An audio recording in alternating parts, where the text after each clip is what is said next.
There is no freedom without freedom of thought. The right to think whatever we like in the space of our own mind, our own inner debating chamber, without having to reveal our thoughts to others. To think freely without fear of reprisal or punishment for our thoughts alone. The right not to have our thoughts surveyed, controlled, manipulated. Our thoughts, at least, surely belong to us, part of our mental landscape. That inner space of the mind we lawyers call the forum internum. Freedom of thought is a human right. Almost never invoked in the courts, as it's never really needed legal protection. Until now. We never imagined that anyone could get inside our brains.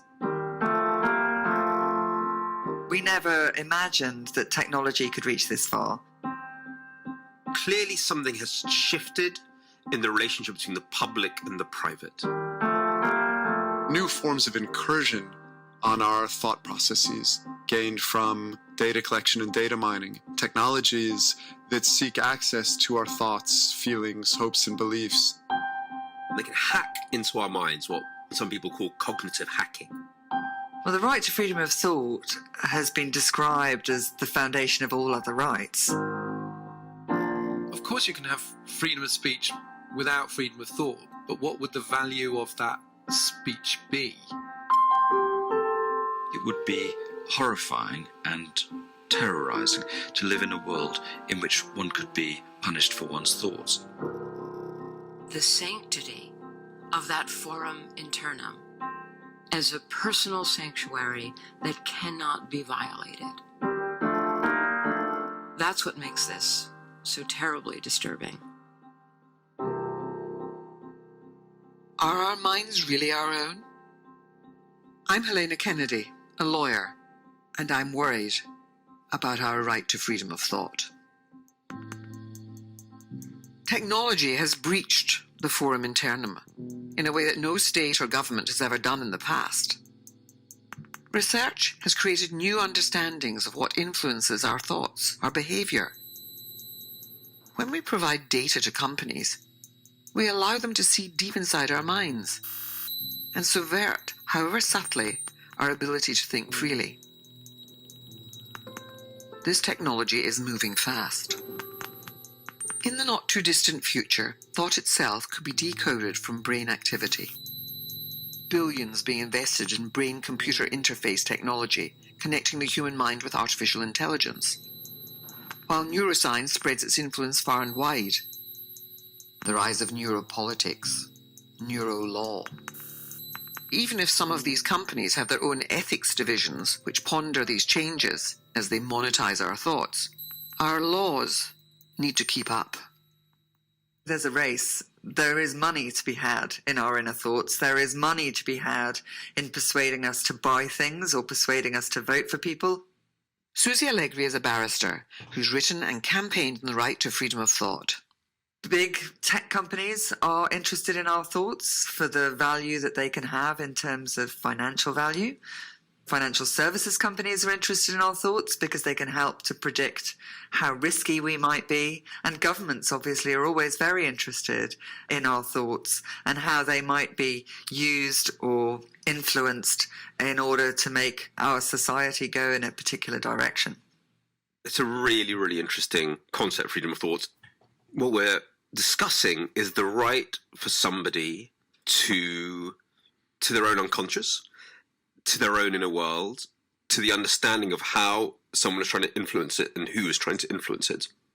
Peter Pomerantsev has written on disinformation and propaganda in Russia and across the world. It's the technology which is claiming that it can read your mind is what matters. And that's a massive claim that they can climb into our unconscious just based on our own online activity. His company is called Cambridge Analytica. It's based in England and worked on U.S. political campaigns, including Donald Trump's. Cambridge Analytica is a behavioural science. Cambridge Analytica deny any wrongdoing, but what they can't deny is their role in the harvesting of 50 million Facebook profiles. Cambridge Analytica and its mining of data on millions of Americans for political purposes. The Cambridge Analytica scandal in late 2016, there was huge uproar about electoral spending and privacy. And I thought, that is not actually what this is about. What this is about is interfering with my right to freedom of thought, all our rights to freedom of thought. They can tap into those things that we're not even aware that we revealed about ourselves and manipulate them in ways that we don't even notice is happening to us. We might not even be conscious what we're seeing is a piece of political persuasion. So that kind of changes the rules a little bit. And do we have the legal, the social instruments to deal with this? Why has the law been so slow in engaging with this? Or why have lawyers been so inhibited from actually using law as a tool in the courtrooms to prevent some of this invasion of freedom of thought? The only reason that I've been able to come up with while thinking about it is that maybe the idea that our right to freedom of thought is being interfered with is just so disturbing that we can't actually face thinking about it. Nobody has the right to go beyond our reasoning faculties, if you like, in order to directly manipulate our thoughts. Freedom to think is absolute of its own nature. The most tyrannical government is powerless to control the inward workings of the mind. So pronounced the United States Supreme Court in 1942. I believe the present Declaration of Human Rights is a document of the first order of importance. Freedom of thought is a foundational right, enshrined by Article 18 of the Universal Declaration of Human Rights, alongside freedom of conscience, freedom of religion.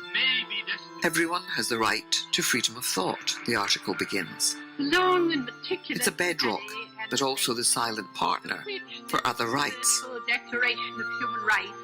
How can you have freedom of speech without freedom of thought? How can you have freedom of expression? The right to freedom of thought comes first. This goes directly to what has been a kind of millennia-old understanding and assumption of philosophy, which is that even imprisoned, even robbed of all freedom, freedom of thought is inviolable. It is a fortress that cannot be breached. Shoshana Zuboff has written about what she calls surveillance capitalism, monetizing personal information, including human thought, harvested online. Now, you're really describing our private human experience being turned into a product. We're actually commodifying what goes on inside our heads. We're commodifying every aspect of our private experience. This has been an evolution. We began in 2000, 2001 at Google, the young company. The behavioral traces that we left behind as we searched and browsed, for example, these traces were considered data exhaust that alerted the fledgling company to the rich predictive signals buried in the data. And clearly we can understand that data that comes from unarticulated private thought is going to be highly predictive and therefore highly lucrative. Simon McCarthy-Jones is Associate Professor in the Department of Psychiatry, Trinity College Dublin. There was a battle for the minds throughout the 20th century, primarily based around concerns that communists were able to control the minds of American POWs and citizens. This led to a whole range of CIA-backed projects, MKUltra, Bluebird, which looked to try and work out how we can control individuals' minds. But broadly speaking, those highly unethical experiments failed. I'm very close to the cutting edge in AI, and the rate of improvement is exponential. So, is it possible to read out these thoughts? We can tell about a person's entirely new way by hacking into your brain's ability to rewire itself. To show you what I mean, let's look at when we came to the 21st century, we had new technologies, brain imaging, which allowed us to probe the brain in more detail than ever before. And we also developed more powerful computer technologies, which once we had collected big data, allowed us to analyse that to find out what we could impute about people's inner worlds from their observable behaviours.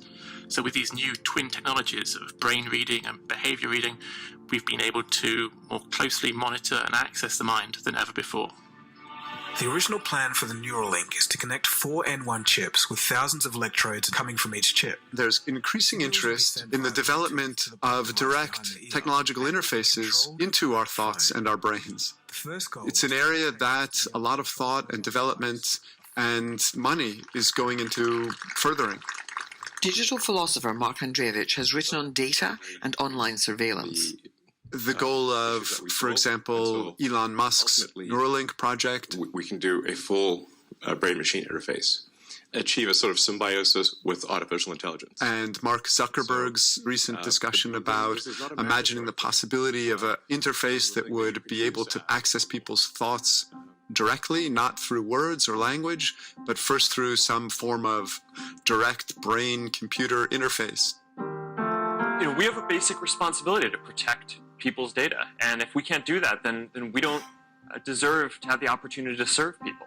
Our responsibility to imagine that Facebook has the ambition of being able to directly communicate thoughts from one person's brain to another is also to imagine that Facebook becomes the medium whereby those thoughts are transferred, which means that Facebook has direct access to our thoughts.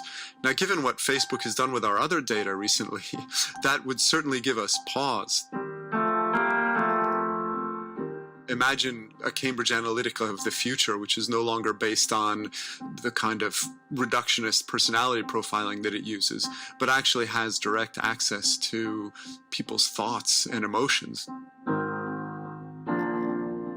Freedom of thought has a metaphysics, a grandeur to it. It's a first-order right. It comes before freedom of speech or freedom of expression. It's a condition for them, making them meaningful. But unlike speech or even expression, what goes on inside the forum internum is much harder to define. When we lawyers talk about the protection of freedom of thought, what is it we're trying to protect? As lawyers, and particularly as human rights lawyers, we tend to see what happens inside the mind as being the core bastion of our freedom, and we conduct our internal debates there. The term used for that is the forum internum. The forum internum is a version of a founding idea in psychoanalysis, which is the idea of the internal world, that there is an internal world separate from the external world, in which one is having one's subjective thoughts, feelings, desires, wishes, whatever. Psychoanalyst and writer Adam Phillips. So the question has always been, how democratic is one's internal world? How much is it tyrannized by certain voices or certain parts of the self? A right to freedom of thought, there's still the question of what is a free thought? I think we don't actually know how free our thoughts are, because clearly a lot of our thoughts are the equivalent of the brainwashing that is called education and acculturation. I was brought up as a Catholic, and the thing that I was told as a child was that, we had to eliminate bad thoughts and that we were to dispel them. Mostly it was around sexual matters, but not exclusively. Even thinking things could be sinful. It's about learning self-regulation. We have our own thoughts, but they are not our own. In other words, they're not voluntarily or willfully or entirely by choice. I'm not choosing my thoughts. I may be choosing what I think of my thoughts once I've had them, but I'm not actually choosing them. That's a very fundamental right, which is of non-transparency, that I don't have to share everything, but I'm free to think and feel as I do, as I happen to. The right to freedom of thought is a moral idea, as well as a legal one. It's about our selfhood, our dignity, what makes us human. But lawyers have been thinking about what it ought to mean in law. First, it's about privacy, the right not to have to reveal your thoughts. Second, the right not to be censored or punished for your thoughts. That is for thought alone. And third, the most difficult, the right not to have your thoughts manipulated or controlled. The right not to have to reveal your thoughts takes us straight to the use of neuroscience and brain scans in the courtroom. I have to say it's very exciting to be in a brain lab. You were saying so. Tali Sharot is a neuroscientist and director of the Affective Brain Lab. We are our brain. We are the neural activity of our brain, right? Every thought that we have, every action that we take, every emotion that we feel is generated by our brain. The term that we as lawyers use to describe that inner space of the mind is the forum internum. That's what we see as being an essential part of who we are. And so what would be a general neuroscientific take on this idea of freedom of thought? I don't think it means anything. I think all of these expressions are a matter of definition. A thought is just an electrical signal, electrical chemical reactions of your neurons communicating with each other, and that generates the thought. I can record it, I can interpret it, I can transmit it via an electric signal to another person's brain. There are things that we conjure with when we're talking about freedom of thought. One is the right not to have to reveal your thoughts. Inside our minds, we're exploring ideas, being imaginative, we're perhaps thinking the unthinkable. Isn't that an anxiety that is a real one? In answering the question of whether thoughts can be revealed by looking at neural activity, neuroscience does have something to say. There are some studies where activity in the brain is recorded, for example, with functional MRI, and then interpreted into what are you thinking about? What kind of visual imagery do you have in your mind? Or what word are you thinking about? We can do that. We can take that activity. We can interpret much better than chance what it is that you are imagining or what word you're thinking of. We can't interpret a whole thought process. However, we should be able in the future to be more precise and to interpret more complex thinking.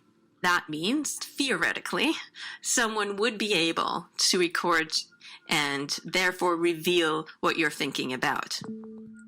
The law has always been interested in the internal workings of the mind, the psyche. Legal ideas of responsibility, intention, state of mind, the mens rea, depend on it. The paradox here is that while human rights are being invoked to protect the forum internum, criminal law and the courts are taking advantage of the very technology that's breached it. New techniques like brain fingerprinting and what's been called neuro-law. Brain fingerprinting is a scientific technique for detecting concealed information stored in the brain. Larry Farwell is the inventor of brain fingerprinting technology. We present information on a computer screen and we test whether the person recognizes that information by measuring brain waves. It's a form of neurological lie detection, really, isn't it? Brain fingerprinting is not detecting lies, it's detecting information. I recently conducted a brain fingerprint test on Stephen Avery. This was featured in the Netflix documentary Making a Murderer. He is accused of a particular murder, and we found out information about what actually happened at the time of the crime that would be known only to the perpetrator. And we found that that information was not stored in his brain, which is strong evidence that, in fact, Stephen Avery is innocent. So the technology could be used for intelligence gathering. As a lawyer, I'm interested to know whether it could be used for evidential purposes in a court of law. Brain fingerprinting has been used for evidentiary purposes, and so far in every case, brain fingerprinting has produced the correct result. It's so tempting to want to know what's going on inside people's heads. If we did know what was going on inside people's heads, then we might be able to divert them from ghastly things that they might do to children sexually or the general public if they are interested in terrorist activities. You can understand the state being very tempted to want to know this stuff, especially if they felt it could prevent crime or it could lead people towards better things. I think the question has to be where we draw that line around the forum internum, where we understand that we can only go this far and no further, because once your thoughts are out there in the world, once people have extracted your thoughts from you, you can't tell how that's going to be dealt with in the future. And if you think back to George Orwell's thought police, it's this idea that you could be targeted or penalized, even imprisoned, for things that you've thought, even if you've never actually expressed those thoughts or acted on them. The right not to be punished for thoughts alone. Thought crime is the stuff of dystopian fiction. Most famously George Orwell's 1984, which raised the prospect of human thoughts, as well as speech, being punished by the state. A nightmare incursion into the forum internum, the abolition of all private space. Law has long argued that thoughts aren't in themselves illegal. But this line is also moving. Is it wrong to punish thought?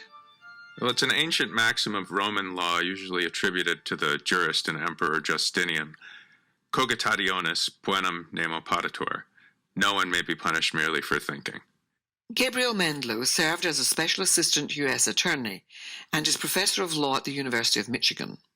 There's a protected realm, often referred to as the forum internum, the inner space of the mind, in which an intrusion is some kind of deep violation. Now, just as it's perfectly logical for a totalitarian government to see danger in a dissident's thought, in a democratic context, we shouldn't think that that danger goes away. It's perfectly logical for a democratic government to see danger in a terrorist or pedophile's mere thought. Thought is the beginning of action, and action, of course, can be dangerous and harmful. So too can the thoughts that precipitate it. Yeah, I mean, we've had those debates in Parliament here, and I've seen the passing of law about acts preparatory to terrorism. You're right that often the action is of the slightest kind. It could be, the reading of a book or the browsing on a site. And so in our efforts to expunge certain kinds of crime, we're prepared to move much closer to the forum internum than we would have ever done in the past.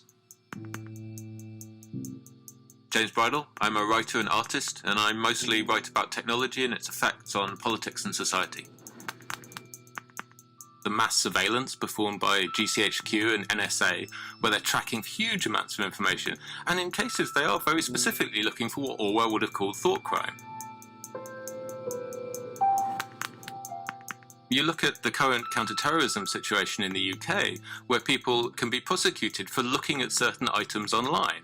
That's a very strange line to cross. You're essentially creating a system not just of thought crime, but kind of a pre-crime, as science fiction writers would have it. The belief that you can determine what someone is going to do in the future by the thoughts that they're having about it now, that seems to me to be an incredibly dangerous situation. I mean, what could a category of thought crime look like in the near future? Our laws don't, for the most part, criminalize pure thought that has remained within the so-called forum internum and not yet resulted in action. But based on what neuroscientists tell me and what I've read, will be there in a matter of decades, if not sooner. A place where the technology of mental surveillance is so highly developed that the government and non-governmental actors will be in a position to discern the contents of our minds without even bothering to interrogate us. The term pre-crime comes, as far as I'm aware, from the writings of Philip K. Dick in his short story Minority Report that was made into a big Hollywood film, in which psychic agents are able to perceive the fact that someone might be about to commit a crime. Pre-crime is now a term that's used in British government reports. They talk about the pre-criminal space, a place in which people might find themselves unsuspectingly because they've looked up or searched for information online. Now, just because someone's thinking about something is being used as a determiner of their future actions. I think for many years now, we've already been in a place where our private thoughts are potentially subject to governmental intrusion and regulation and punishment in a way that has been the approach criminal law has taken since the advent of the concept of mens rea, guilty mind. It's never been the case that criminal law was concerned exclusively with external conduct.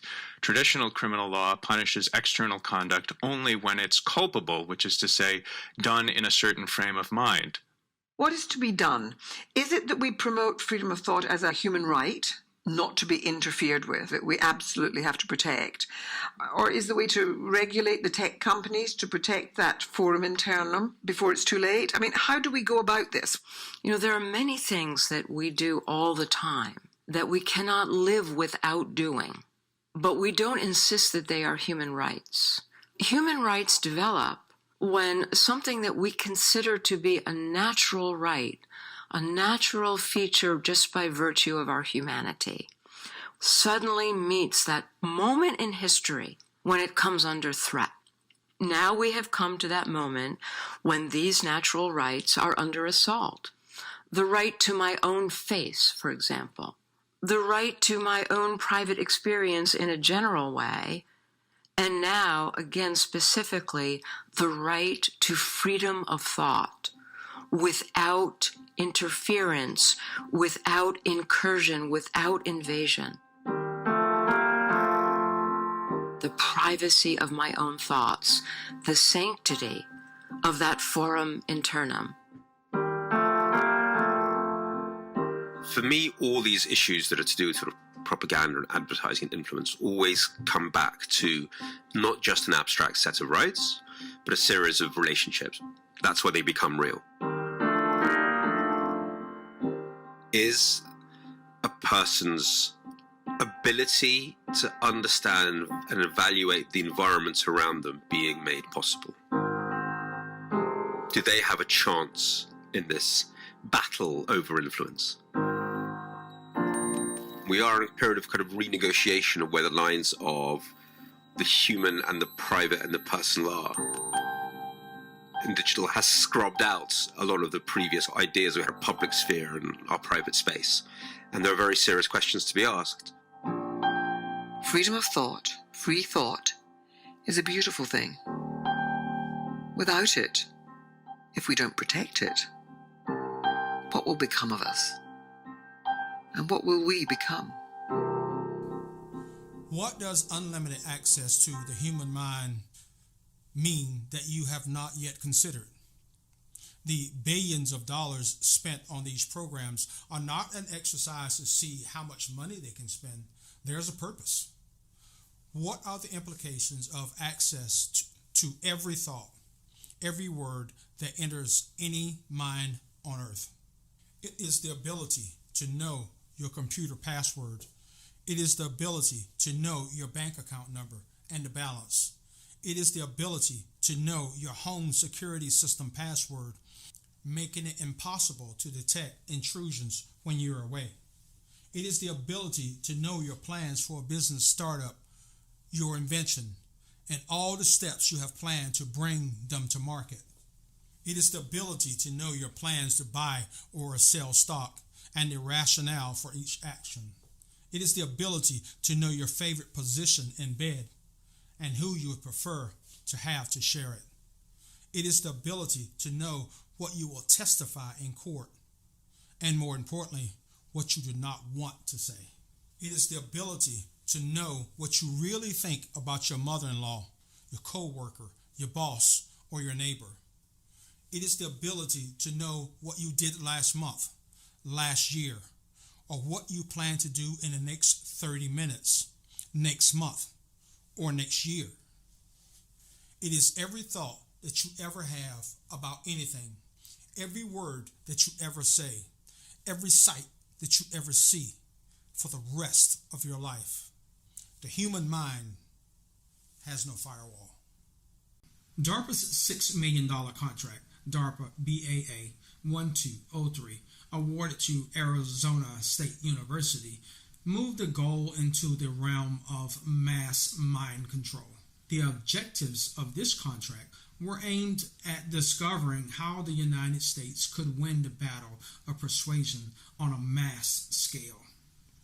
On behalf of the U.S. government, DARPA wanted to know the exact areas of the human brain that controlled our ability to perceive and accept the messages delivered through a variety of methods.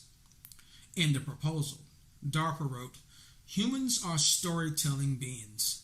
There is no clearer evidence of this than the struggles of the United States government to convince world populations of its good intentions and to dissuade key constituencies from the powerful narrative told by violent extremists. In short, it is widely recognized that the U.S. is losing the battle of the narrative and thus, consequently, the war of ideas." This project responds to technical areas 1 and 2 with the aim of revolutionizing the study of neuropsychology of narrative and its effects on persuasion.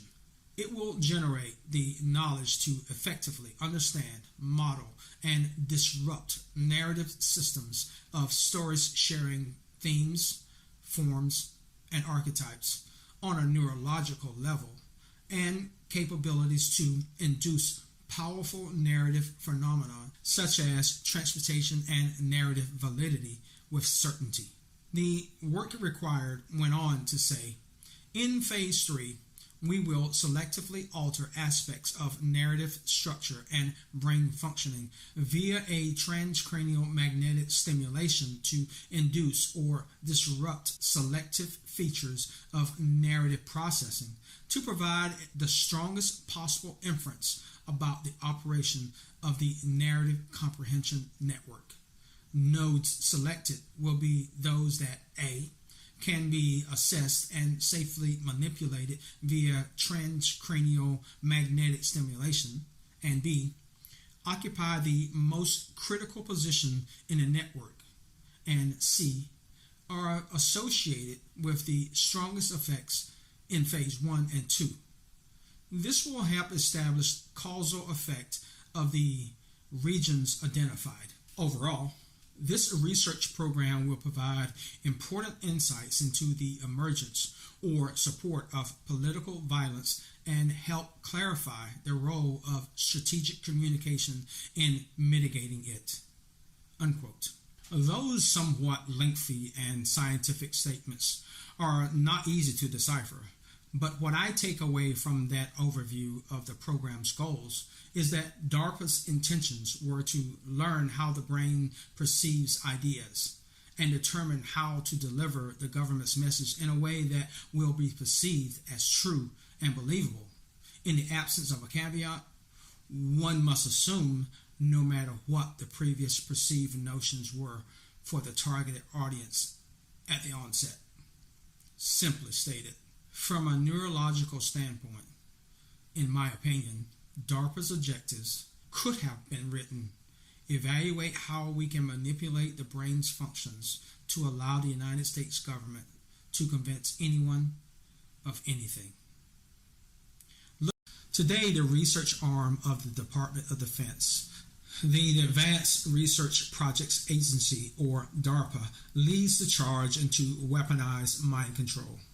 Valuable insight into these modern programs can be derived from Peter Phelps, Lou Brown, and Bridget Thornton from Sonoma State University, who published a research document in December 2006 entitled U.S. Electromagnetic Weapons and Human Rights, a study of the history of U.S. intelligence community, human rights violations, and continuing research in electromagnetic weapons. The results of their research, which, quote, explored the current capabilities of the U.S. military to use electromagnetic EMF devices to harass, intimidate, and kill individuals, and the continuing possibilities of violation of human rights by the testing and deployment of these weapons. In their quest for global military superiority, the U.S. stepped up funding for the concept of the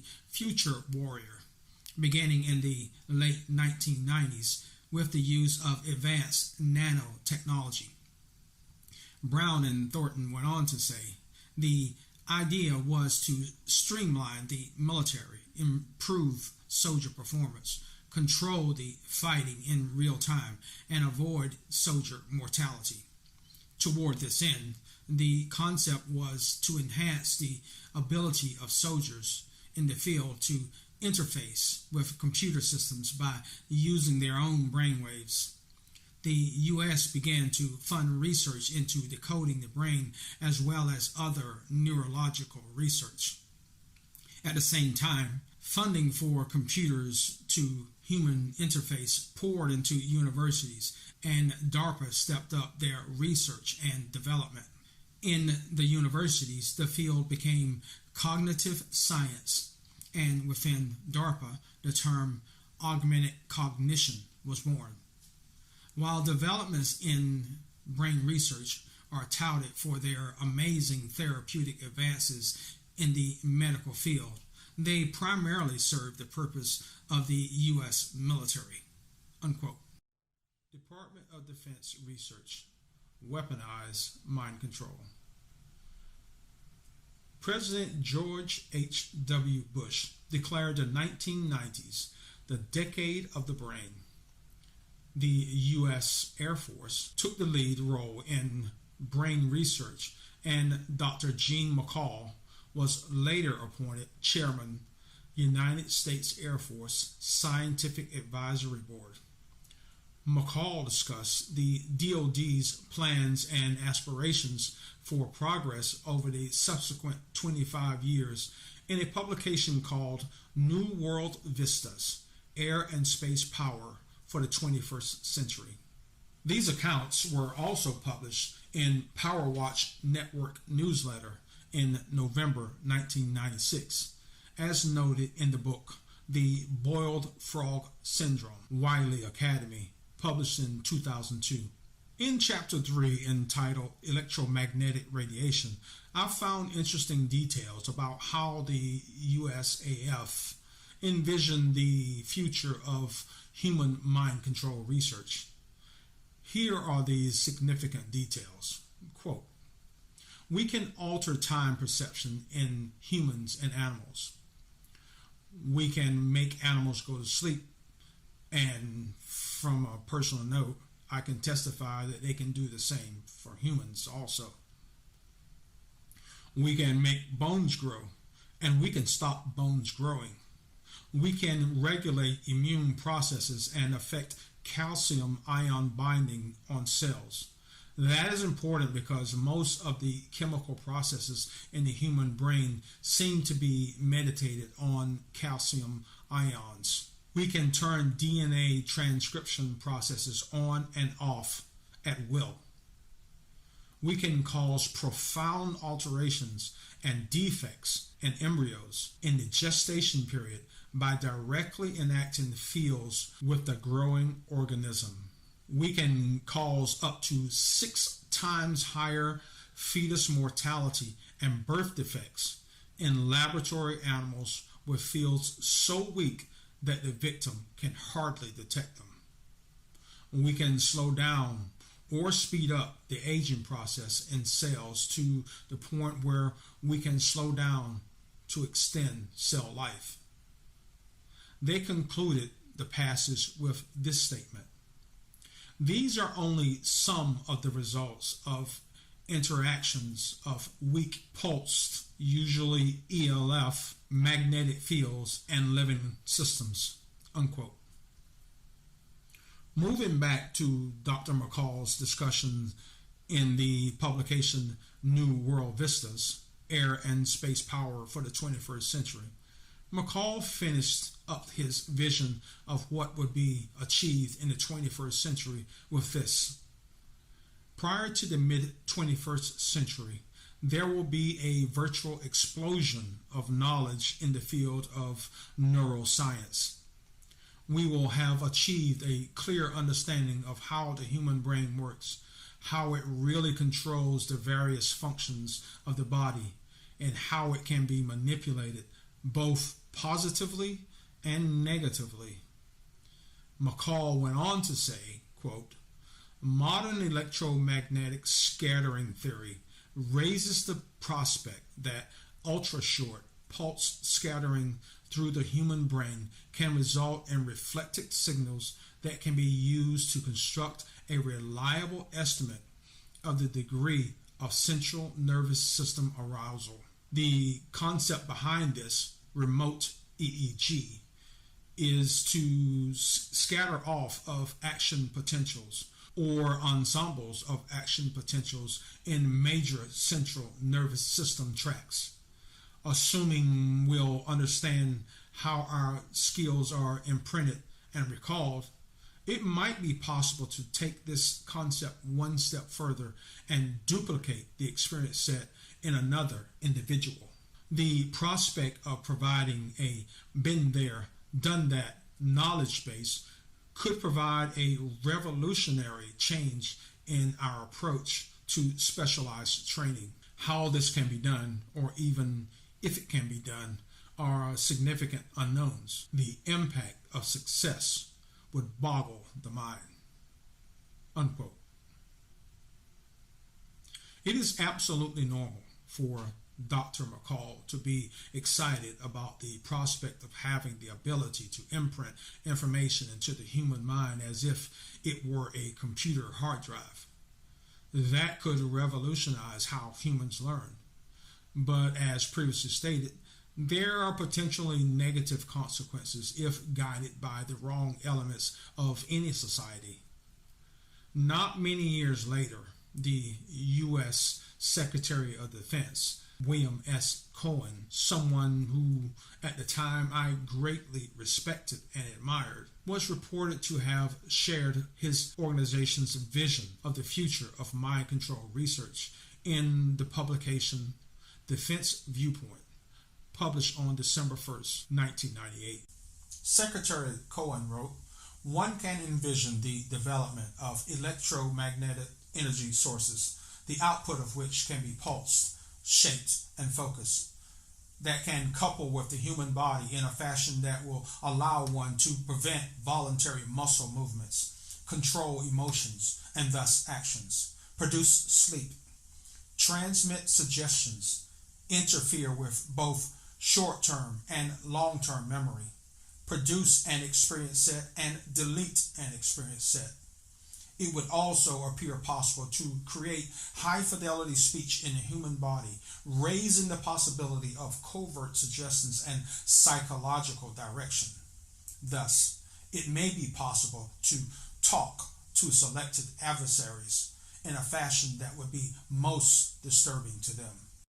The passage, "It may be possible to talk to selected adversaries in a fashion that would be most disturbing to them," is particularly important because of a handful of recent events, namely mass shootings. How many individuals can you recall that complained of individuals talking to them in their head before lashing out? I thank God every day that I have not suffered this horrible problem called microwave hearing, or that some are calling voice of God. I will cover this more in depth soon. I want to talk about some of the newer technologies like MIT just came out with laser heating effect, which amplifies the molecular energy of water in the air before it hits the air. Now that's pretty interesting. That's kind of cool. The effects that it has in the body are still unknown. It's probably minimal, but that something that subtle can create a directed beam of sound or perception, which then gets translated into electronic signals into the brain and interpreted as speech and or sound. It showed the audio spotlight, which used the ultrasonic heterodyning within the air itself to mix the above hearing sound patterns, vibrational patterns, into a pattern that the ear can hear. Now, more interestingly, and they're doing some great research here at the University of Arizona on holographic brain patterning.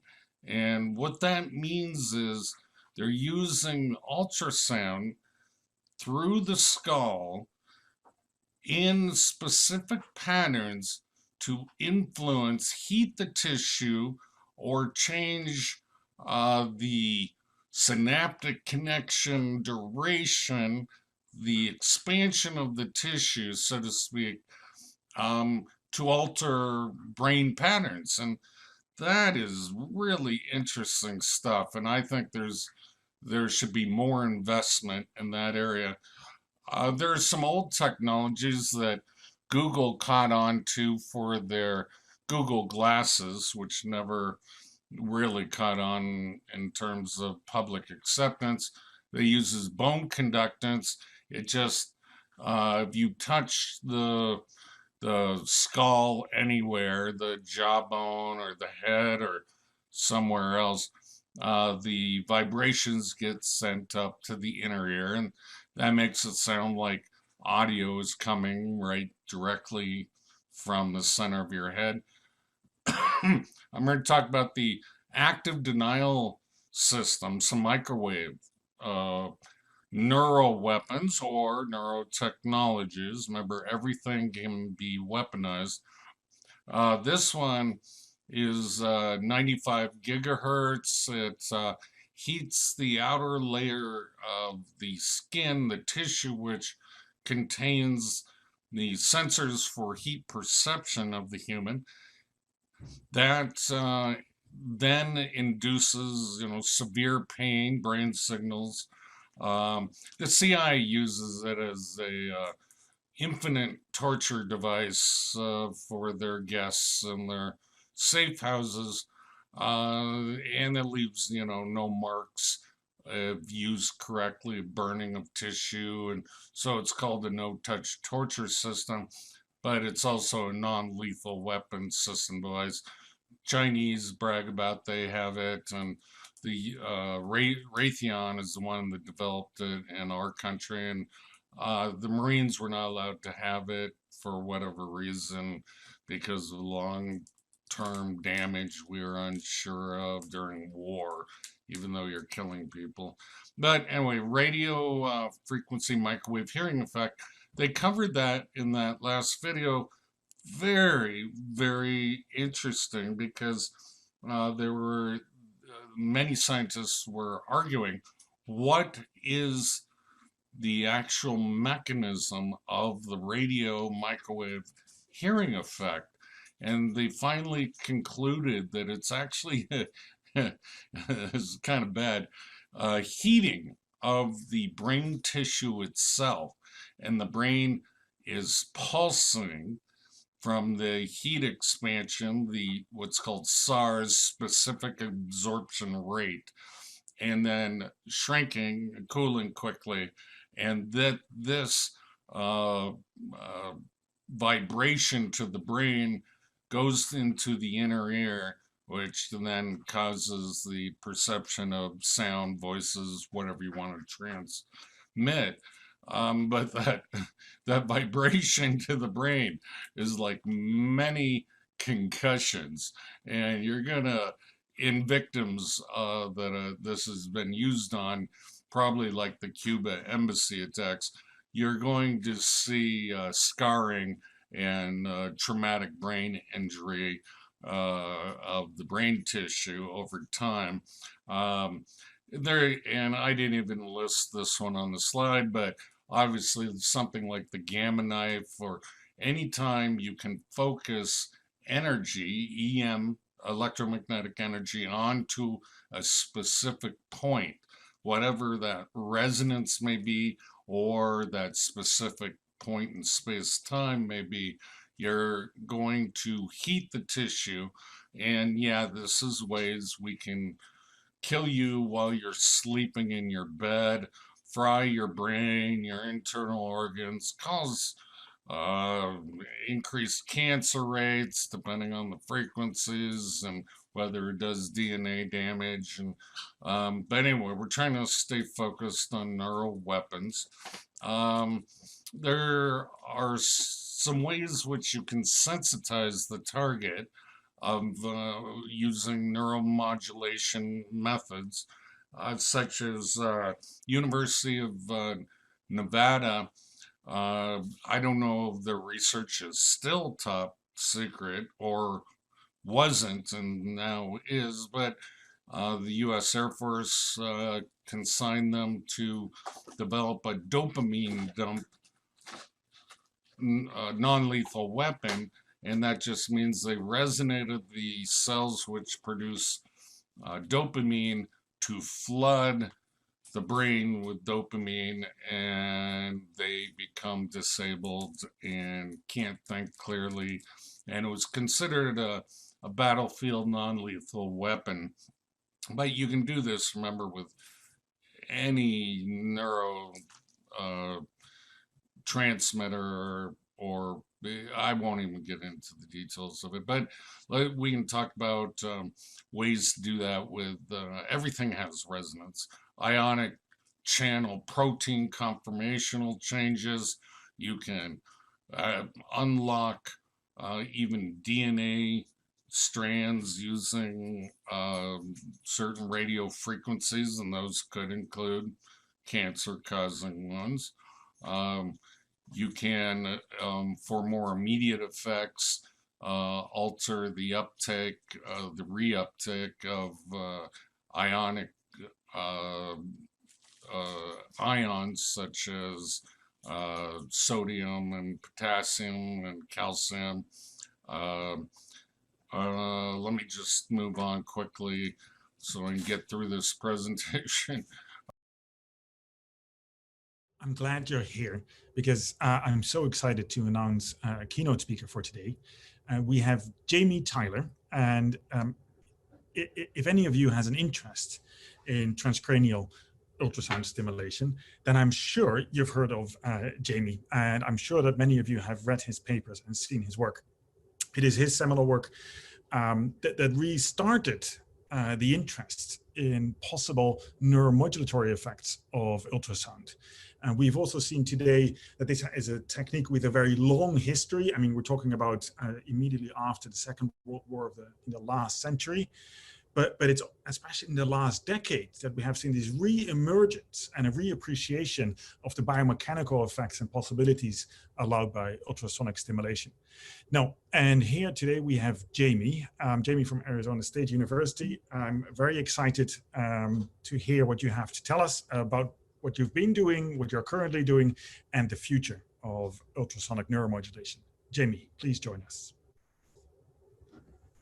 Hey, Leonard, thanks. I'm gonna share my screen now. Okay, can you see my screen, Leonard? That's perfect, thank you. And then, does it advance fine? It does, yeah, works brilliant. Great, brilliant. Okay, so thanks everyone for joining us. Today's been fantastic to hear the new and emerging investigators and where they'll be going. So first, I always open with a disclosure. Many of you know this, but I'm an academic entrepreneur. I'm a co-founder of IST. I'm an inventor on 20 issued US patents, plus 20 additional applications on electrical and ultrasonic neuromodulation, as well as pharmacological and psychedelic methods of treatment. We actively practice in this field and commercialize in various methods. So I'll start with some brief background. I think there's, we've talked today a lot about the history of using ultrasound for neuromodulation, and there's certainly some precedents.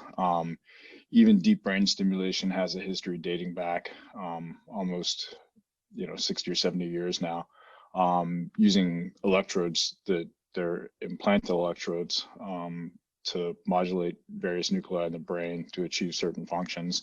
Vagal nerve stimulation, many of you interested in neuromodulation have heard about vagal nerve stimulation recently, particularly for its ability to modulate anti-inflammatory pathways via cholinergic modulation. And optogenetics, I'm sure everyone's heard of optogenetics, which has kind of revolutionized some of the approaches for the way that we study biology.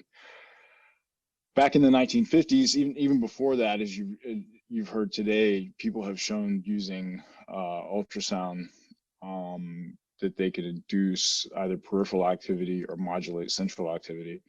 Most of this work has been using continuous wave ultrasound and fairly high intensity that would produce thermal changes, right? So temperature changes. And so although you can focus ultrasound deep in the brain using the methods, you would modulate activity based on thermal change or temperature change.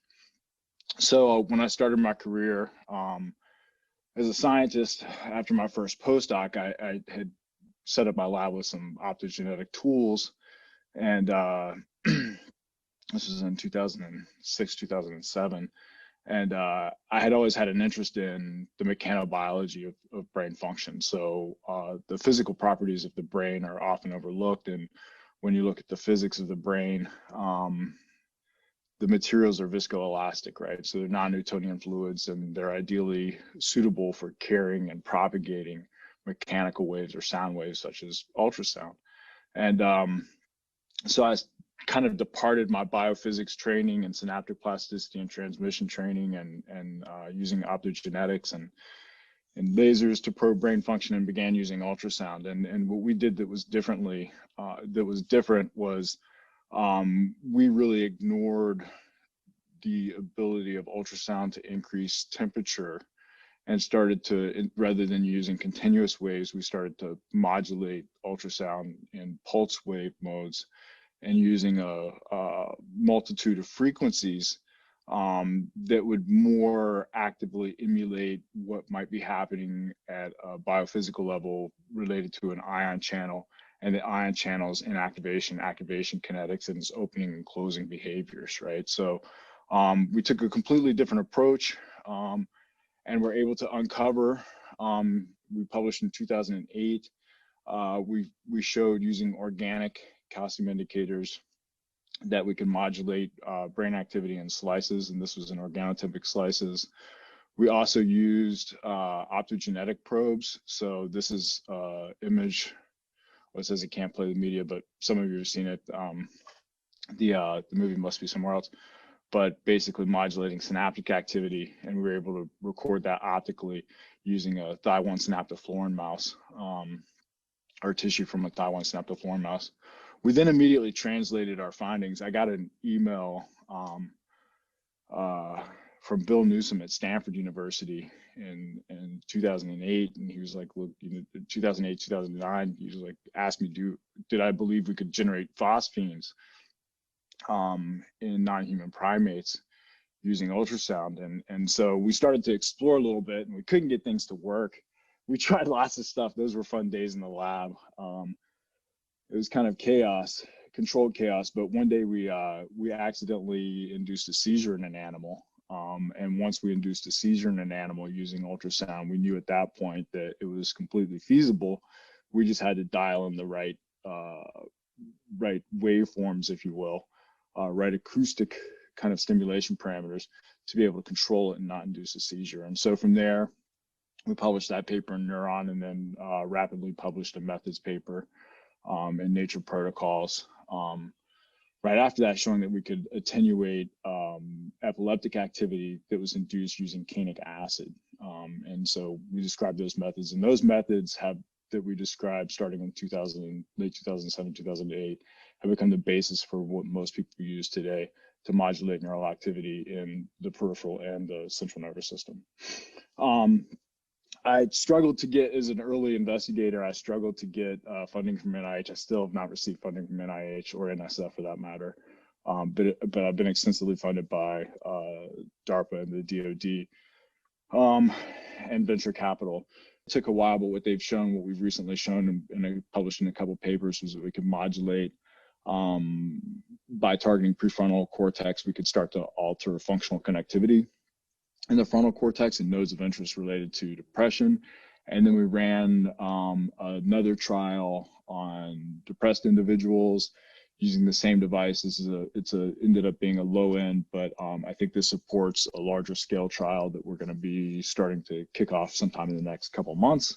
But what we found here is that people who have high rumination or high worry or high anxiety we are able to decrease their anxiety or their worry states.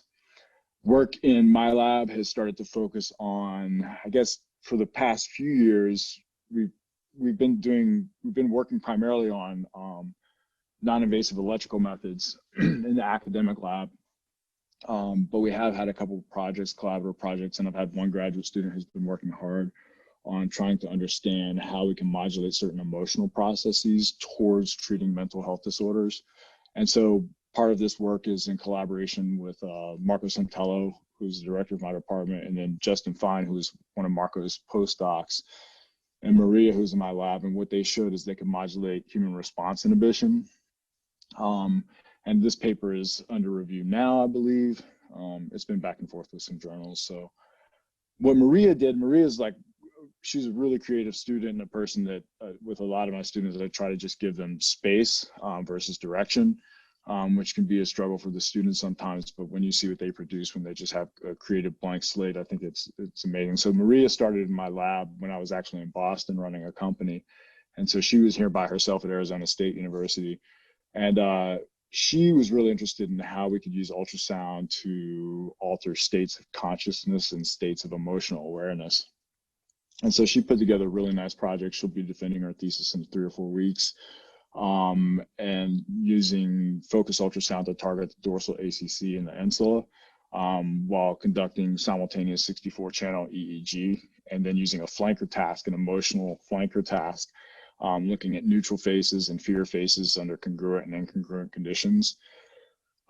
Which she essentially has shown, she's there's a powerful series of studies. In fact, I don't even know what to do with them right now. I'm like, there's so much. I want to write one of those old Journal of Physiology papers that were like 150 pages, right? And 30 figures, like 4 back-to-back papers. But I don't think we can do that these days. But nonetheless, what she's able to show is that what we could find is that modulation of delta and theta very early on during the sensory processing seems to be key for outcomes and error related to when there's an emotional conflict. And so we're pretty confident in our results on the dorsal ACC, the insula, for reasons that Brad and Christina and others have talked about today. We're a little bit less confident in our data on the targeting the insula. It's a little bit harder target. It's a harder region to target, primarily because it's hard to avoid the right inferior frontal gyrus.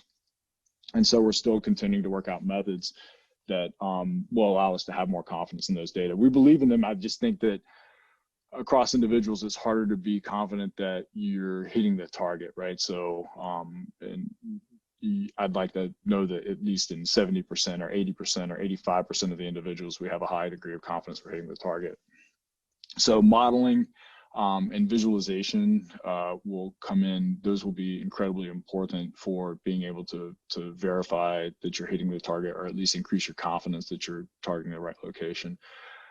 Applications in the peripheral nervous system.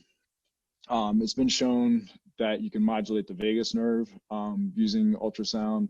This has certain advantages that have begun to catch the attention of GE, Medtronic, and other large, big pharmaceutical companies, primarily for the reason when you modulate the vagus nerve, you can have side effects on the cardiac activity, particularly with cervical vagal nerve stimulation, because baroreceptors are located right next to where you place the electrode.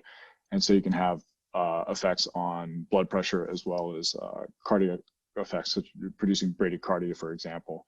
That's a known side effect of vagal nerve stimulation.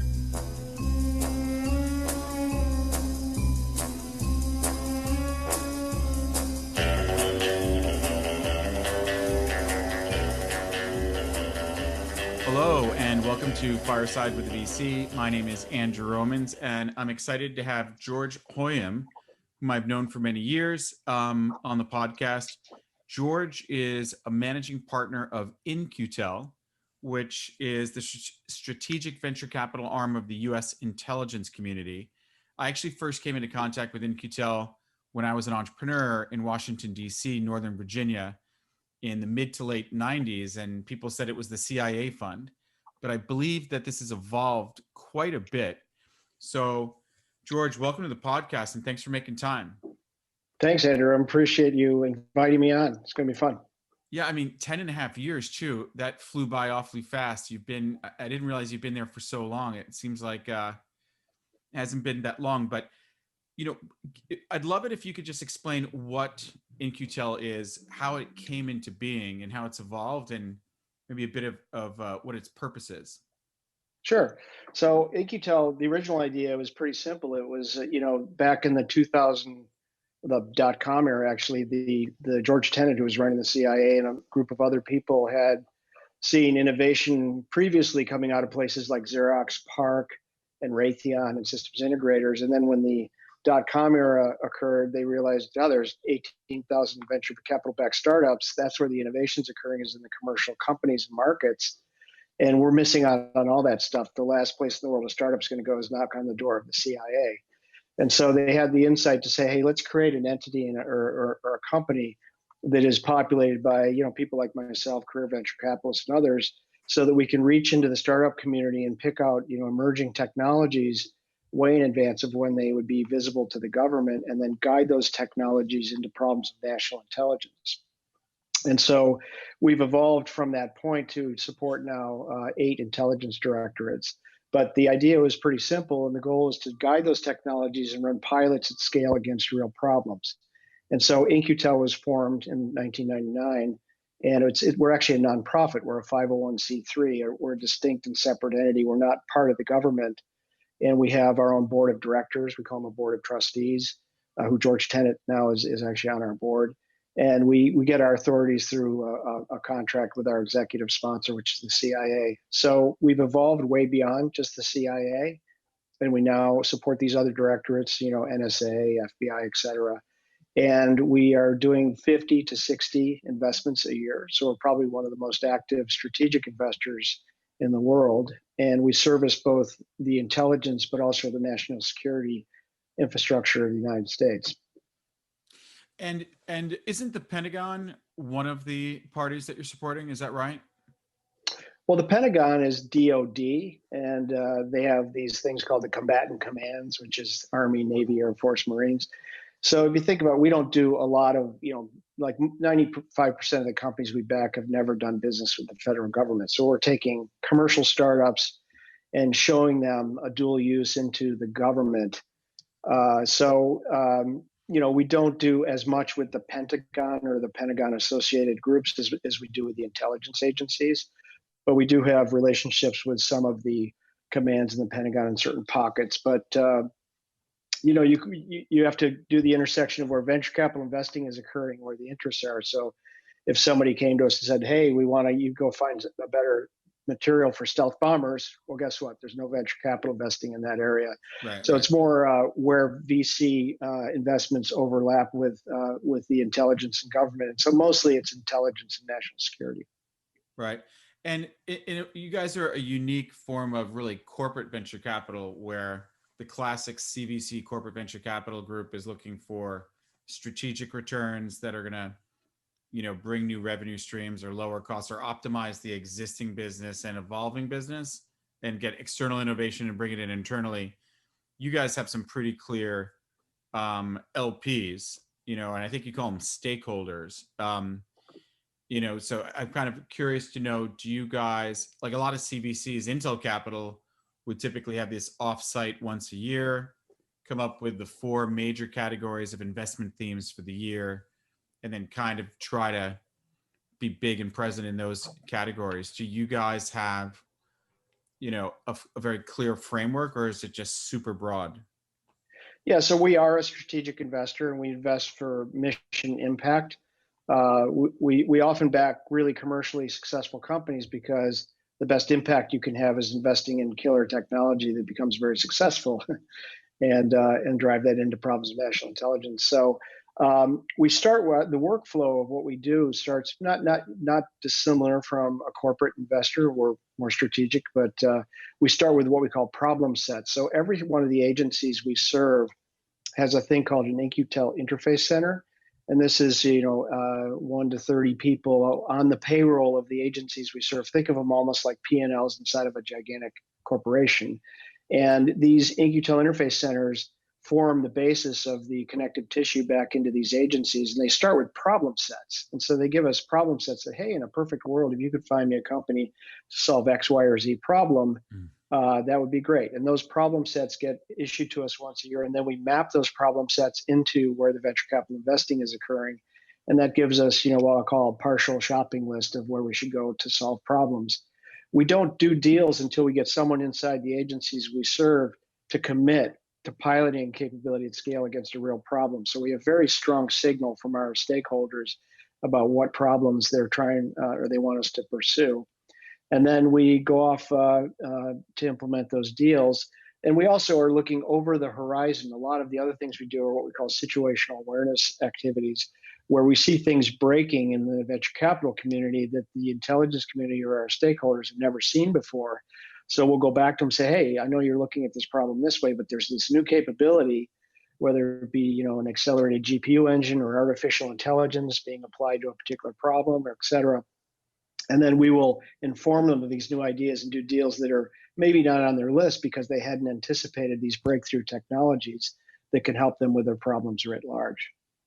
So with some CVCs, like we were talking about Motorola Ventures, in its oldest form, Moto, to make sure something was strategic, you'd actually have to sign a commercial agreement between the startup and Motorola before an investment could get green lighted and money wired. So they were famously investing in the next round after the one that they were originally looking at because they were slow. On the other end of the continuum, some CVCs, corporate investors, will invest in the company and be fast, and then attempt to get a BU, business unit, to do business, and their hit rate is, maybe below 50%. So these are kind of the two, extreme ways you can go. With you guys, are you requiring like a pilot and, a green light from some part of your stakeholder community in every single case, or are you investing and hoping to get something on? Yeah, so we have two kinds of investments we do. The first kind is an equity-only investment. We call them seed deals, and they're not necessarily seed stage, but they're small, kind of $0 to $1 million kind of investments.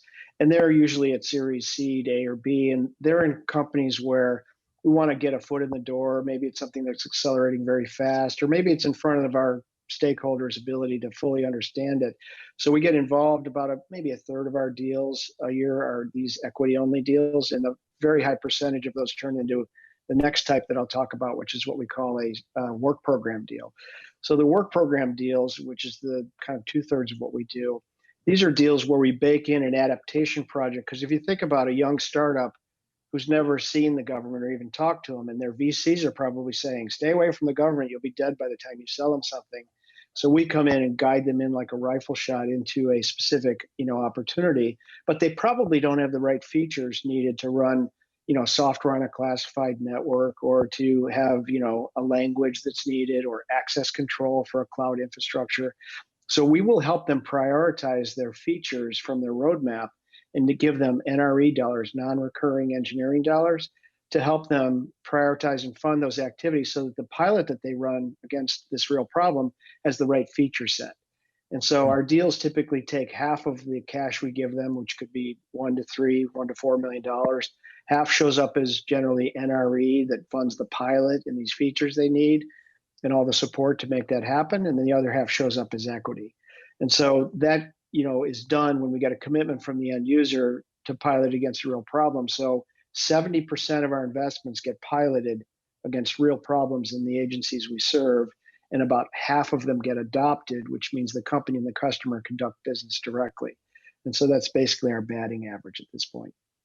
Okay, excellent. And when you talk to a typical CEO of a large corporation with a CVC, and you say, what's more important to you, strategic or financial? He's all about strategic, doesn't care about financial. The CFO doesn't care about strategic and only cares about, financial. For you guys, I think of you as being strategic, but I think you got into Palantir very early, and Palantir probably wouldn't exist if it hadn't been for in-Q-Tel. How early did you invest in Palantir? Palantir was a seed investment. We were in the first round, the Series A round, and we did help them understand the use cases, of our customer base, which resulted in them becoming a very successful company. But they did ask us, hey, can you introduce us to some real people doing this work? We want to understand their use cases and how to satisfy their problem.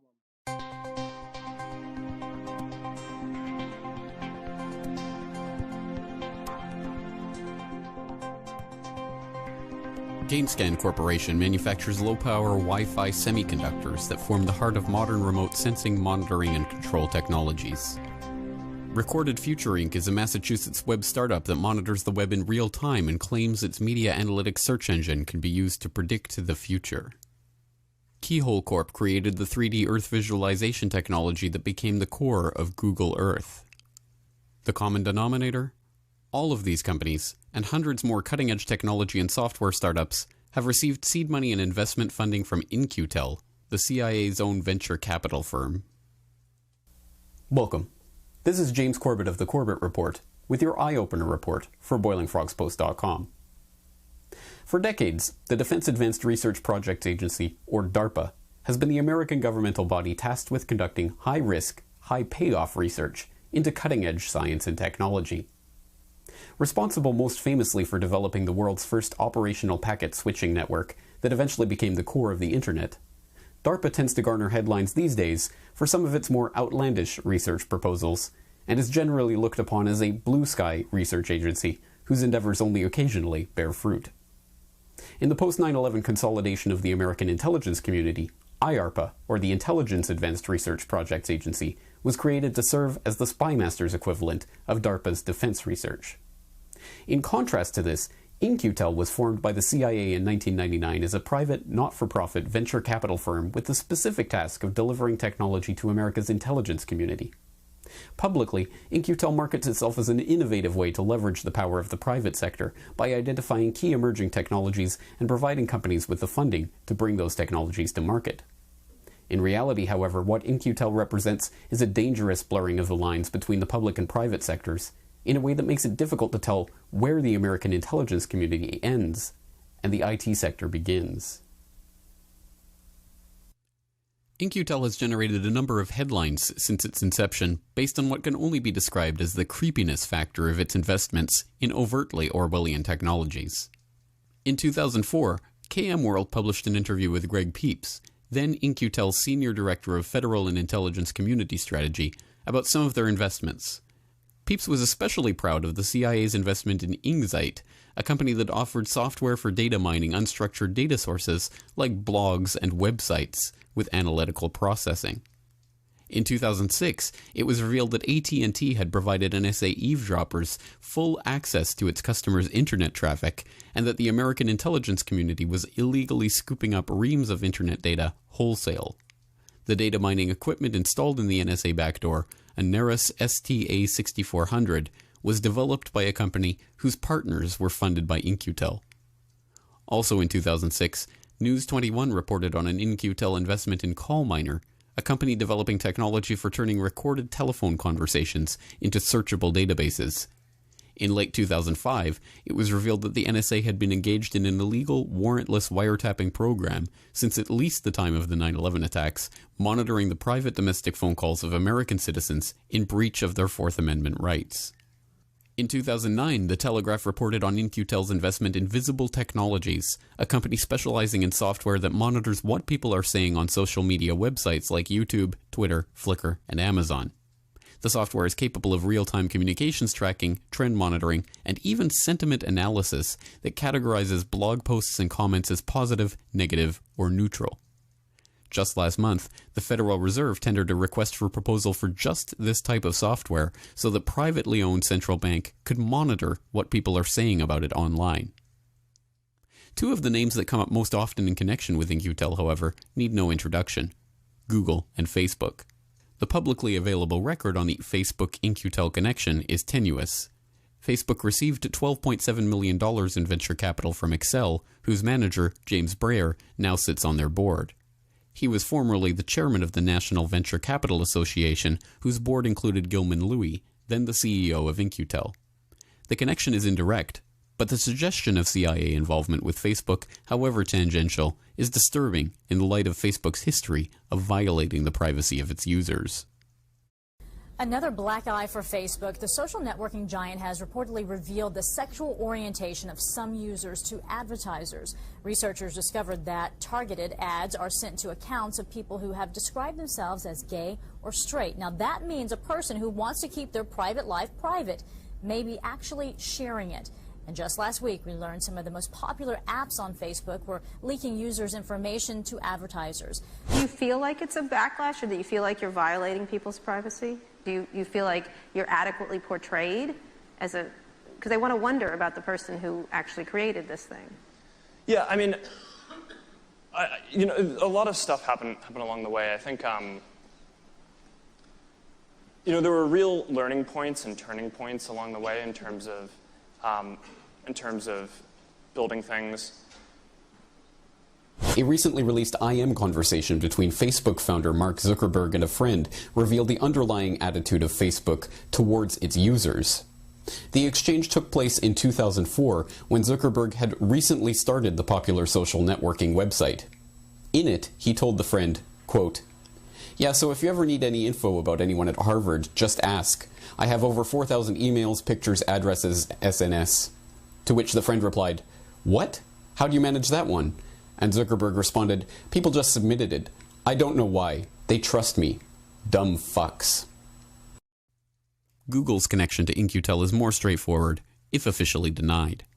In 2006, ex-CIA officer Robert David Steele told Homeland Security Today that Google had been taking money in direction for elements of the U.S. intelligence community, including the Office of Research and Development at the Central Intelligence Agency, In-Q-Tel, and, in all probability, both the National Security Agency and the Army's Intelligence and Security Command.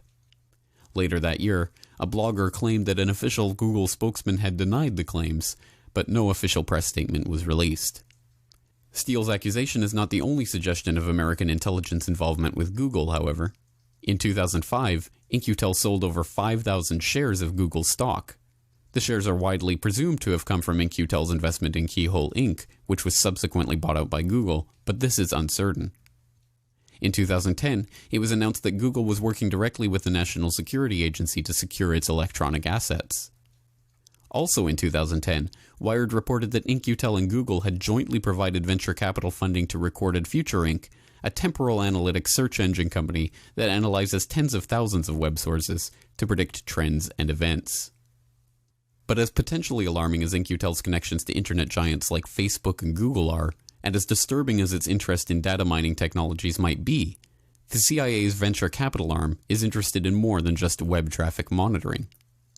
The In-Q-Tel website currently lists two practice areas: information and communication technologies and physical and biological technologies. The latter field consists of capabilities of interest such as the on-site determination of individual human traits for intelligence community purposes, and tracking and/or authentication of both individuals and objects. In-Q-Tel also lists two areas that are on its radar when it comes to biotech: nanobioconvergence and physiological intelligence. Detailed breakdowns of each area explain that the intelligence community is interested in, amongst other things, self-assembling batteries, single-molecule detectors, targeted drug delivery platforms, and sensors that can tell where a person has been and what substances he has been handling from biomarkers like trace compounds in the breath or samples of skin. In the years since its formation, many have been led to speculate about In-Q-Tel and its investments. But what requires no speculation is an understanding that a privately owned venture capital firm, created by and for the CIA, in which well-connected board members drawn from the private sector can then profit from the investments made with CIA funds that itself come from the taxpayer, represents an erosion of the barrier between the public and private spheres that should give even the most credulous pause for thought. What does it mean that emerging technology companies are becoming wedded to the CIA as soon as their technology shows promise? What can be the public benefit in fostering and encouraging technologies which can be deployed for spying on all internet users, including American citizens, in direct contravention of the CIA's own prohibitions against operating domestically? If new software and technology is being brought to market by companies with In-Q-Tel advisors on their boards, what faith can anyone purchasing American technologies have that their software and hardware is not designed with CIA backdoors to help the American intelligence community achieve its vision of total information awareness? Rather than scrutinizing each individual investment that In-Q-Tel makes, perhaps an institutional approach is required. At this point, the American people have to ask themselves whether they want the CIA, an agency that has participated in the overthrow of foreign, democratically elected governments, an agency that has implanted fake stories in the news media to justify American war interests, an agency that at this very moment is engaged in offensive drone strikes, killing suspected insurgents and civilians alike in numerous theaters around the world, should be entrusted with developing such close relationships with the IT sector, or whether In-Q-Tel I became an inventor by accident. for good. I was out of the Air Force in 1956.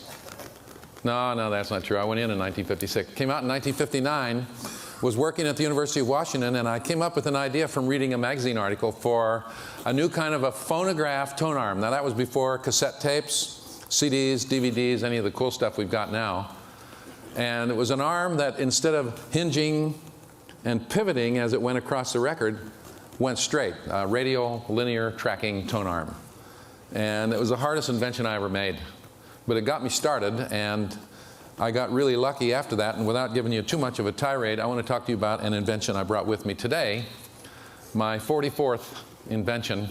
No, that's not true either. Golly, I'm just totally losing it. My 44th patent, about the 15th invention. I call this hypersonic sound. I'm going to play it for you in a couple of minutes, but I want to make an analogy before I do to this. I usually show this hypersonic sound and people will say, that's really cool, but what's it good for? And I say, what is the light bulb good for? Sound, light. I'm going to draw the analogy. When Edison invented the light bulb, pretty much looked like this. Hasn't changed that much. Light came out of it in every direction. Before the light bulb was invented, people had figured out how to put a reflector behind it, focus it a little bit, put lenses in front of it, focus it a little bit better. Ultimately, we figured out how to make things like lasers that were totally focused. Now think about where the world would be today if we had the light bulb, but you couldn't focus light. If when you turned one on, it just went wherever it wanted to. That's the way loudspeakers pretty much are. You turn on a loudspeaker, and after almost 80 years of having those gadgets, the sound just kind of goes where it wants. Even when you're standing in front of a megaphone, it's pretty much every direction. A little bit of differential, but not much. If the light bulb was the way the speaker is, and you couldn't focus or sharpen the edges or define it, we wouldn't have that, or movies in general, or computers, or TV sets, or CDs or DVDs, and just go down the list of what the importance is of being able to focus light. Now, after almost 80 years of having sound, I thought it was about time we figure out a way to put sound where you want to. I have a couple of units. That guy there was made for a demo I did yesterday, early in the day, for a big car maker in Detroit who wants to put them in a car, small version, over your head, so that you can actually get binaural sound in a car. What if I could aim sound the way I aim light? I got this waterfall I recorded in my backyard. Now, you're not going to hear a thing unless it hits you. Maybe if I hit the sidewall, it bounces around the room. The sound is being made right next to your ears. Is that cool?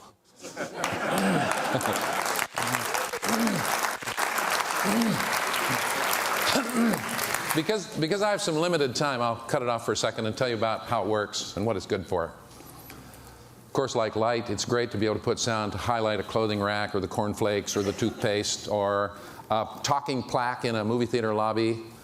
Sony's got an idea. Sony's our biggest customers right now. They tried this back in the 60s and were too smart, and so they gave up. But they want to use it in the... Seriously, there's a mix an inventor has to have. You have to be kind of smart. And though I did not graduate from college, doesn't mean I'm stupid, because you cannot be stupid and do very much in the world today. Too many other smart people out there. So I just happen to get my education in a little different way. I'm not at all against education. I think it's wonderful. I think sometimes people, when they get educated, lose it. They get so smart, they're unwilling to look at things that they know better than. And we're living in a great time right now because almost everything's being explored anew. I have this little slogan that I use a lot, which is virtually nothing, and I mean this honestly, has been invented yet. We're just starting. We're just starting to really discover the laws of nature and science and physics. And this is, I hope, a little piece of it. Sony's got this vision, back to get myself on track, that when you stand in the checkout line in the supermarket, you're going to watch a new TV channel. They know that when you watch TV at home, because there are so many choices, you can change channels, miss their commercials. 151 million people every day stand in the line at the supermarket. Now, they've tried this a couple years ago and it failed because the checker gets tired of hearing the same message every 20 minutes and reaches out, turns off the sound. And you know, if the sound isn't there, the sale typically isn't made. For instance, like we're on an airplane, they show the movie, you get to watch it for free. When you want to hear the sound, you pay.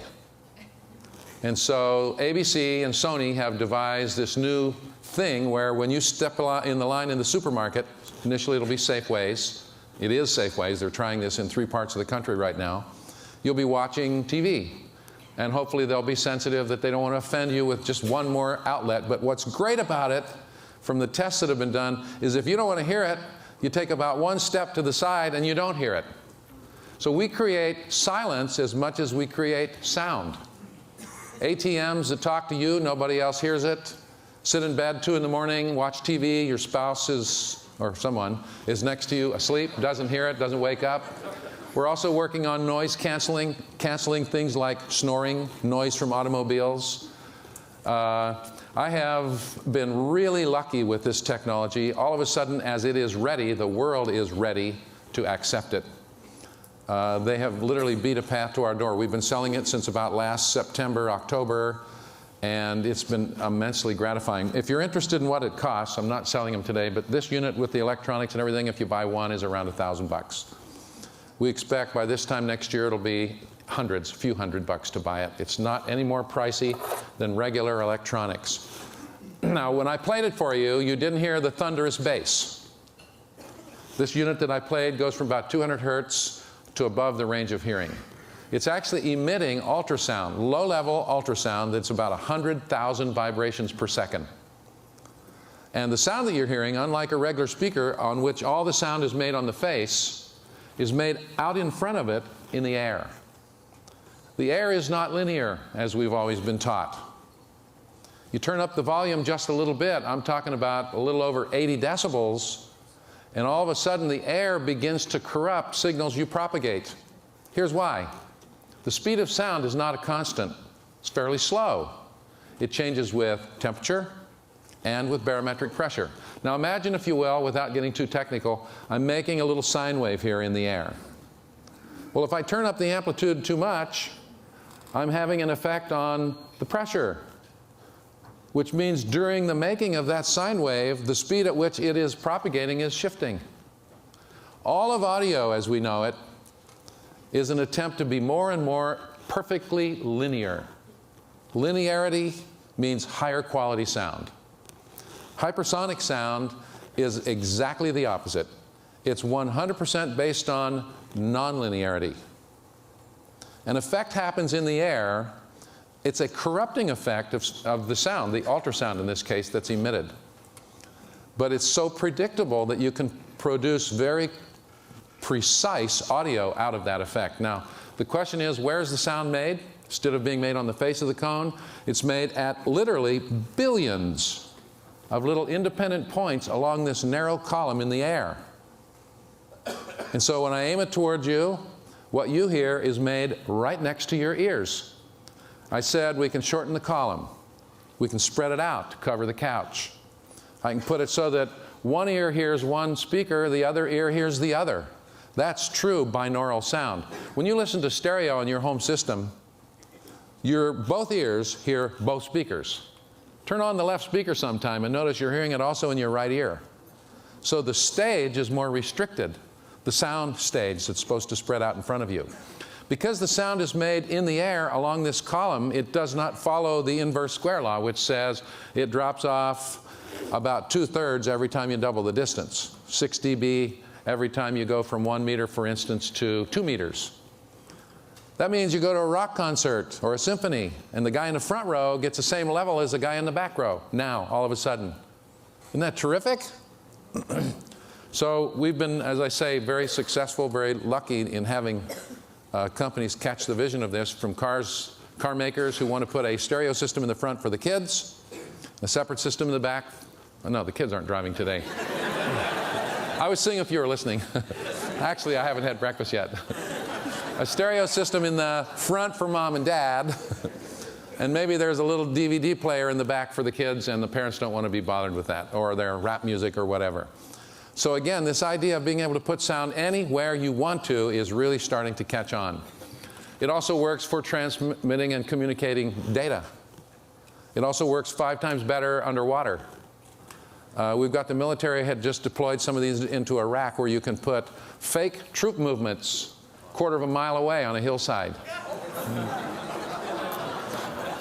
Or you can whisper in the ear of a supposed terrorist some biblical verse. I'm serious.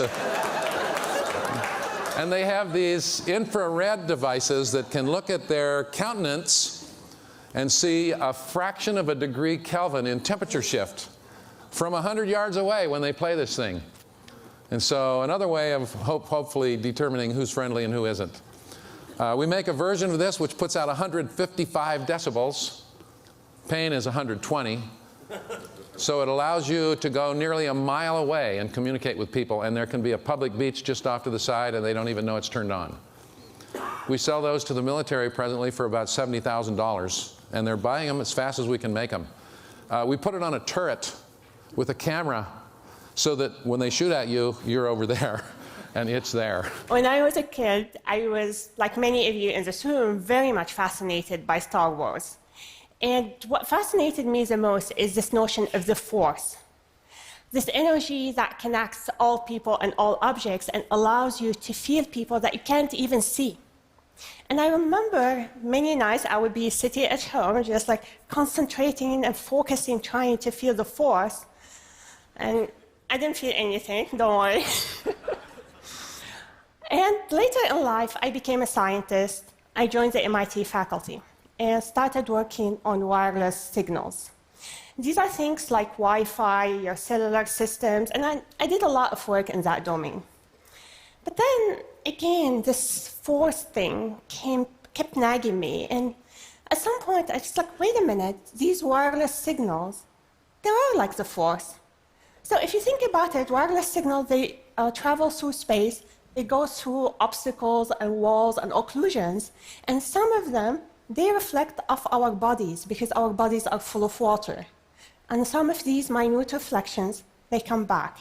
And if, just if, I had a device that can just sense these minute reflections, then I would be able to feel people that I cannot see. So I started working with my students on building such a device, and I want to show you some of our early results. So here you see my students standing, and here's our device. And we are going to put the device in the other office behind the wall, and we are going to monitor him as he moves. This red dot is tracking him using wireless signals. And as you can see, the red dot is tracking his movements very accurately, just purely based on how his body interacts with the surrounding wireless signals. Pretty accurate, isn't it? He has no wearables, nothing. Now, you might be wondering, how is it possible that we can sense people and track them without any wearables through walls? And the easiest analogy to think about is radar. I'm sure many of you have seen this picture. You transmit a wireless signal to the sky, it reflects off some airplane, comes back to you, and you start detecting these airplanes. But if it were just radar, then we would have this 50 years ago. So it's not just radar. There are two key differences. So the first difference, of course, you can't, like radar, just blast wireless power at somebody. You're going to fry them, like if they were in a microwave. Don't do that. Yeah? So it means that you have to be able to deal with very weak signals, and that means that your device has to be very sensitive. The second difference is like, unlike the sky where it's empty, if you're lucky there is one airplane that you can catch there, like look at a room and look how many objects and people there are. So in indoor environment, the signal not only reflects of the person, it reflects of the person, of the floor, the ceiling, other people around, and you get very complex reflection with the same signal reflects of me, and then of you, and then of the ceiling, then of the floor, and you have to make a sense of that mess. But we were lucky, we were coming at the right time. So two things helped us. The first thing is that radio technologies have evolved a lot, and over the last decade, radio technology became much more powerful, so we were able to build very sensitive radios that can sense weak and minute RF signals. The second thing, machine learning. So you keep hearing about machine learning, and there was a revolution of machine learning recently in deep learning, and that allowed us to build machine learning models that can understand wireless signals and interpret them so they would know what happened in the environment. So if you think of it, the radio is like the ear of our device, and the machine learning is like the brain. And together, they have very powerful device. So what else can we sense about people using wireless signals? Sleep. Sleep actually is something very dear to my heart because my sleep is a disaster. And so the thing is when you start working on some physiological signal and you discover that yours sucks. But so you can see why we can capture sleep, because the person walks and the device sees him as he walks to bed, when he stops tossing around in bed, when he steps out of bed. And that measure of sleep is what people call actigraphy. It's based on motion. But it turned out that we can actually get sleep at much more important level. We can understand the change in the brain waves that occur during sleep. So many of you probably know that as we go to sleep, our brain waves change and we enter different stages: awake, light sleep, deep sleep, and REM, or rapid eye movement. These stages are, of course, related to sleep disorders, but they are also related to various diseases. So, for example, disturbances in REM are associated with depression. Disturbances in deep sleep are associated with Alzheimer's. So if you want to get sleep staging, today you will send the person to the hospital, they put all of these electrodes on their head, and they ask them to sleep like that. It's not really a happy experience. So what if I tell you that I can do the same thing, but without any of these electrodes on the person's body? So here is our device, transmits very low power wireless signal, analyzes the reflection using AI, and spits out the sleep stages throughout the night.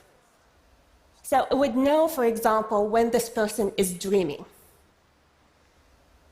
Not just that.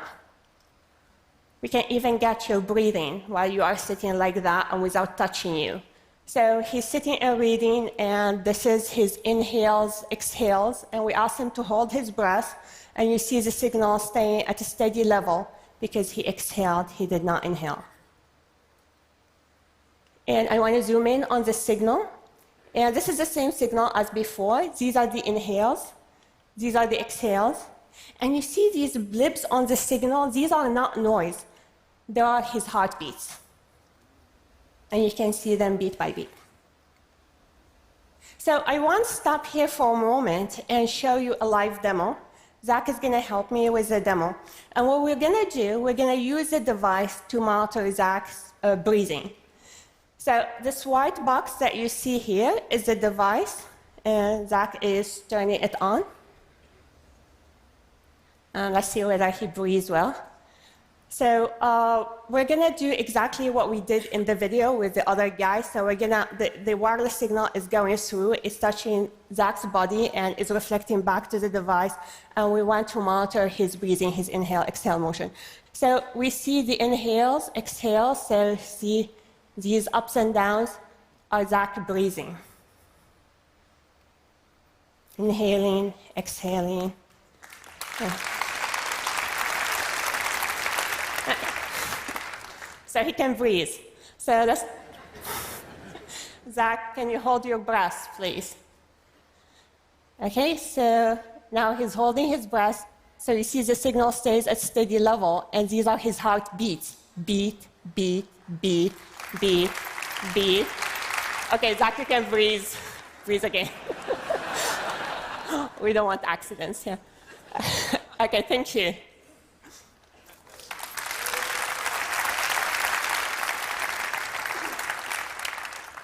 So as you can see, we have this device that can monitor so many physiological signals for you.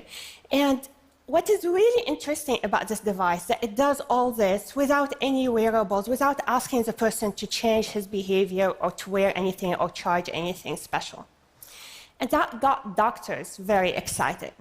Because doctors, they always want to know more information about their patients, particularly at home. And this is particularly true in chronic diseases. So chronic diseases like pulmonary diseases like COPD or heart failure or Alzheimer and even depression. All of these chronic diseases are very important. In fact, I mean, perhaps you know 2/3 of the cost of healthcare in the US is due to chronic diseases. But what is really interesting about chronic diseases is that when a person, for example, has a problem and that leads to the hospital and the emergency room, this problem doesn't happen overnight. Actually, things happen gradually. So if we can monitor chronic disease patients in their home, we can detect changes in their breathing, heartbeat, mobility, sleep, and we can detect emergencies before they occur and have the doctor intervene earlier so that we can avoid hospitalization. And indeed, today we are working with multiple doctors in different disease categories. So I'm really excited because we have deployed the device with many patients. We have deployed the device with patients that have COPD, which is a pulmonary disease, patients that have Alzheimer, patients that have depression and anxiety, and people that have Parkinson's. And we are working with the doctors on improving their life, understanding the disease better. So when I started, I told you that I'm really fascinated with Star Wars and the Force in Star Wars. And indeed, and I'm still very much fascinated even now as a grown-up with Star Wars, waiting for the next movie. But I'm really very fascinated now and excited about this new force of wireless signals and the potential of changing healthcare with this new force. One of the patients with whom we deployed is actually my aunt. She has heart failure. And I'm sure many of you guys in the audience have parents, grandparents, loved ones who have chronic diseases. So I want you to imagine with me a future where in every home that has a chronic disease patient, there is a device like this device sitting in the background and just monitoring passively sleep, breathing, the health of this chronic disease patient. And before an emergency occurs, it will detect the degradation in the physiological signal and alert the doctor so that we can avoid hospitalization. This can change healthcare as we know it today, improve how we understand chronic diseases, and also save many lives. Thank you. My name is Jack Gallant. I'm a professor of psychology and neuroscience here at UC Berkeley, and my lab works on vision. That's our main focus is on the visual system. And vision's a really important thing to work on because humans are very visual animals. And when humans have damage to their visual system, they're really incapacitated. And natural vision is a lot like watching a movie. So essentially, we were trying to build a model that describes how your brain responds to movies. So if the external world is a certain kind of movie, we want to be able to build a dictionary that will allow us to accurately predict what the brain activity would be that would be evoked by that movie.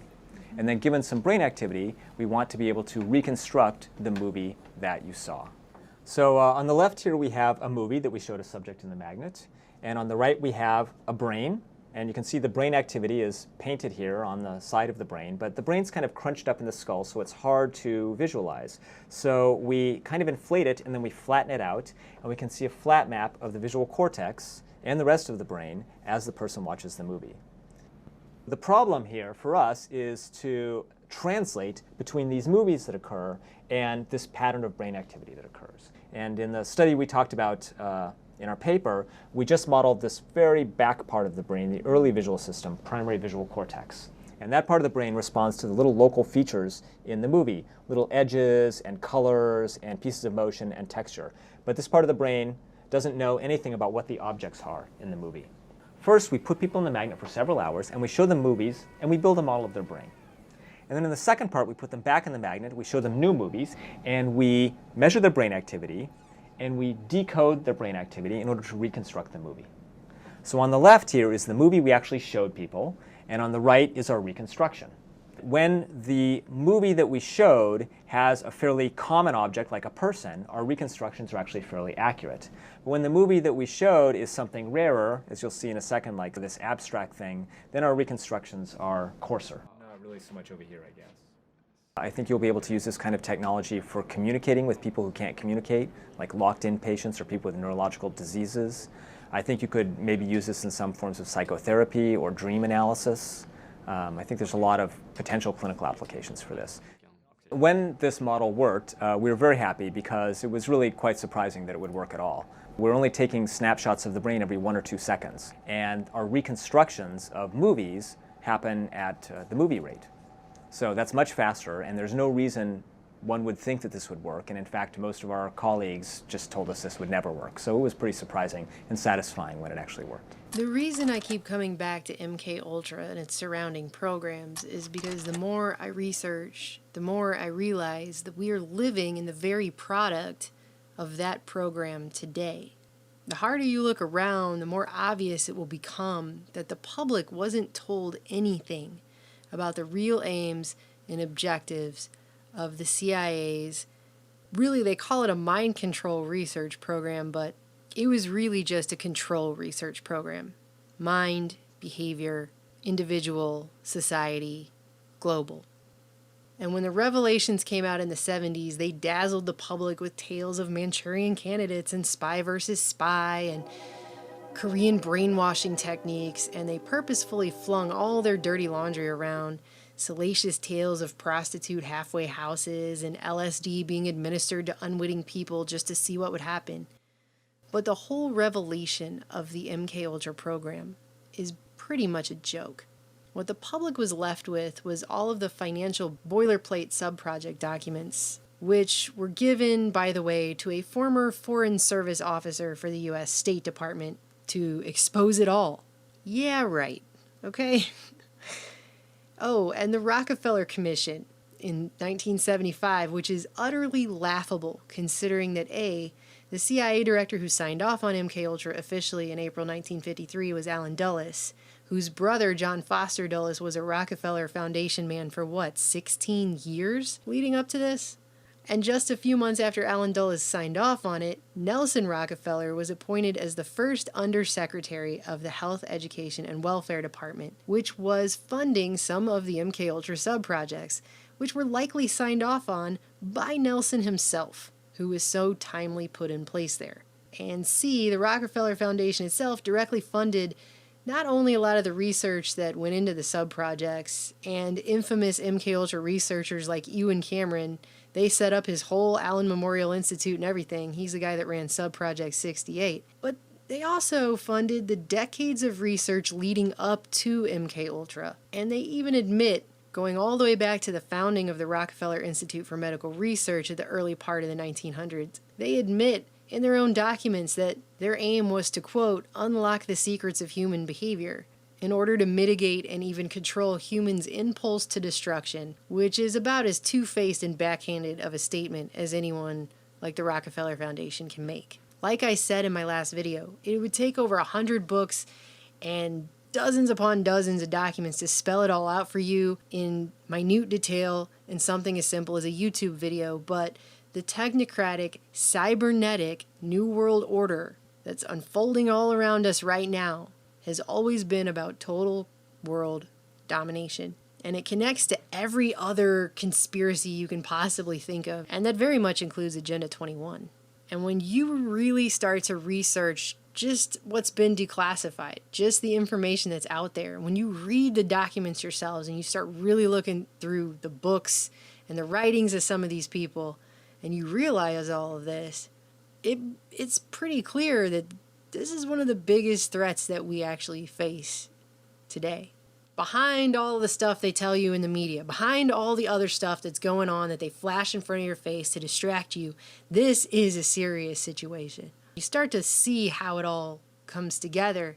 You realize it was no accident at all that Nelson Rockefeller got in as VP in December of 1974 after they pushed Nixon out, right before Nelson would then run the Commission on CIA Activities within the U.S., which has also been come to known as the Rockefeller Commission, which obviously mentioned, right, how much his family was culpable for the design and funding of the MKUltra program.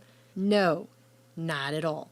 So, this is something so much bigger than the CIA trying to make Manchurian candidates. That being said, here are two things that always stuck out to me about the MKUltra program that I think went widely overlooked and ignored by everyone, but that are hugely important. Neither of these things come from the boilerplate sub-project documents, which it was later admitted in the testimony were indeed boilerplates, meaning they purposefully did not explain the true details and goals of the actual sub-projects themselves. These things actually come from little snippets of testimony at the joint hearing before the Senate Select Committee on Intelligence in August 1977. Note that at this hearing, they steered most of the conversation into things relating to drugs. And the reason that's so important is going to become apparent in a moment. So the first thing is Dr. Geschichter of the Geschichter Foundation for Medical Research, who acted as a cutout for CIA funds for the MKUltra program for almost 20 years, brought up a very important point in his testimony that caused Senator Ted Kennedy to almost immediately change the subject. In a passage where Geschichter is discussing NIH involvement, and the National Institutes of Health were very, very involved, he notes that part of what they were doing was purposefully causing amnesia with concussions, but then he says the other, which was funded through this later business, was the use of radar to put monkeys to sleep. To see if they could be, should I say, instead of Mickey Finn, they could be put under with radar directed toward the monkey brain. And Senator Schweiker says, could they? And Geschichter says, did they go to sleep? And Schweiker says, yes. And then Geschichter says, yes, sir, but Senator, it showed if you got into too deep a sleep, you injured the heat center of the brain the way you cook meat, and there was a borderline there that made it dangerous. And then immediately Senator Kennedy says, now, there's a discussion in the memoranda as to how to hide contributions so no additional taxes would be paid by you. He completely changes the subject instantly. Geschichter just admitted that the CIA and the National Institutes of Health were doing studies using radar to put animals to sleep, and they never followed up on that. That is insane, and they never brought that up again. They never questioned him further on that. Kennedy changed the subject, which was his whole job as the front man of this ridiculous testimony here. And that was it. In fact, he was probably upset that it even got brought up. He probably didn't even realize that he was going there when he asked him about NIH involvement. But as soon as that was said, he changed the subject immediately. And again, Geschichter says he was involved in this program from late 1953, so the year it started, until 1972. Which brings me to my second point. Mainstream sources always point out that MKUltra ended in 1964. And it's really unclear to me as to where they even got that year from, considering that in some of the sub-project documents, it's clearly shown that funding continued well beyond that year, not to mention some of the other projects under the MK umbrella, like MK Search, have never been declassified, and they weren't started till the mid-60s. And for other projects within the MKUltra program, after the initial goals were completed, the whole thing was then rolled into a new program based on those findings under other agencies. Things like DARPA's Project Pandora, which started in the mid-60s and involved, guess what? Beaming monkeys with radar. And not just to put them to sleep. But the findings of that and the effects on the central nervous system, those kinds of things, those are still classified to this day. And another big clue, I think, in this vein, also found in the testimony, comes from newly appointed CIA Director Admiral Stansfield Turner, who repeated, both in his written statement and in his live testimony, the line, "I assure you that the CIA is in no way engaged in either witting or unwitting testing of drugs today." It might have been his entire job to show up at that testimony to make sure and say that line on record, which he did twice. And while there's no reason to believe anything he says anyways, there's no follow-up there. They made a big deal about the unwitting drug testing in the media. Turner says the drug testing is over, and everyone calls the whole thing case closed. No one ever followed up on the electromagnetic radiation experiments. And information regarding what certain extremely low frequencies did to monkeys in that Pandora project, like I said, still classified to this day. And every once in a little while, you'll see a tidbit of info come out. Things like this paper that came out in December 2013, which had to do with the Russian MK-Ultra twin program that was going on, where they talk about the biological effects of weak electromagnetic emissions and things like that. And in the paper itself, they note that in 1973, a Russian military unit 71592 established an installation radio sonde, which sounds a lot like radio sonde. They conducted pre-test, and the positive results are reflected in the acts of tests of the military unit, and according to calculations in 1974, the generator radio sonde can effectively treat, quote-unquote, a city of 100 square kilometers, plunging the inhabitants into a deep sleep at a distance of up to 55 kilometers away from the transmitter. They could put whole towns of people to sleep in the mid-70s. Like, it's something straight out of the movie Dark City. And this right here is what no one talks about. When you ask someone about MKUltra, they'll talk about mind control like it's a conspiracy theory, it's not a real thing. And they'll talk about drugs and hypnosis and LSD and prostitute halfway houses and Manchurian candidates, right? Stuff like that. But that's because that's what we were told. Meanwhile, we're living in an MK'd world.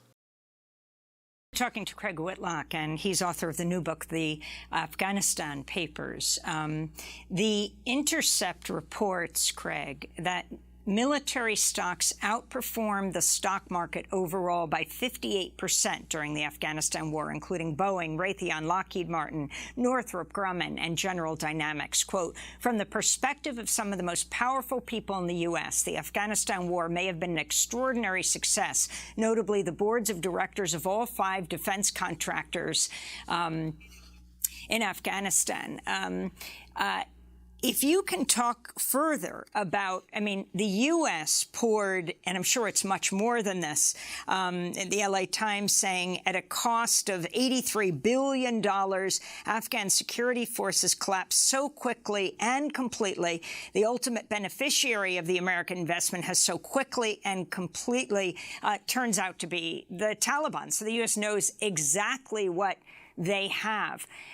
In the Afghanistan papers, what did you find in the relationship of military contractors also driving this war forward? It wasn't just Bush. It was Obama, then Trump.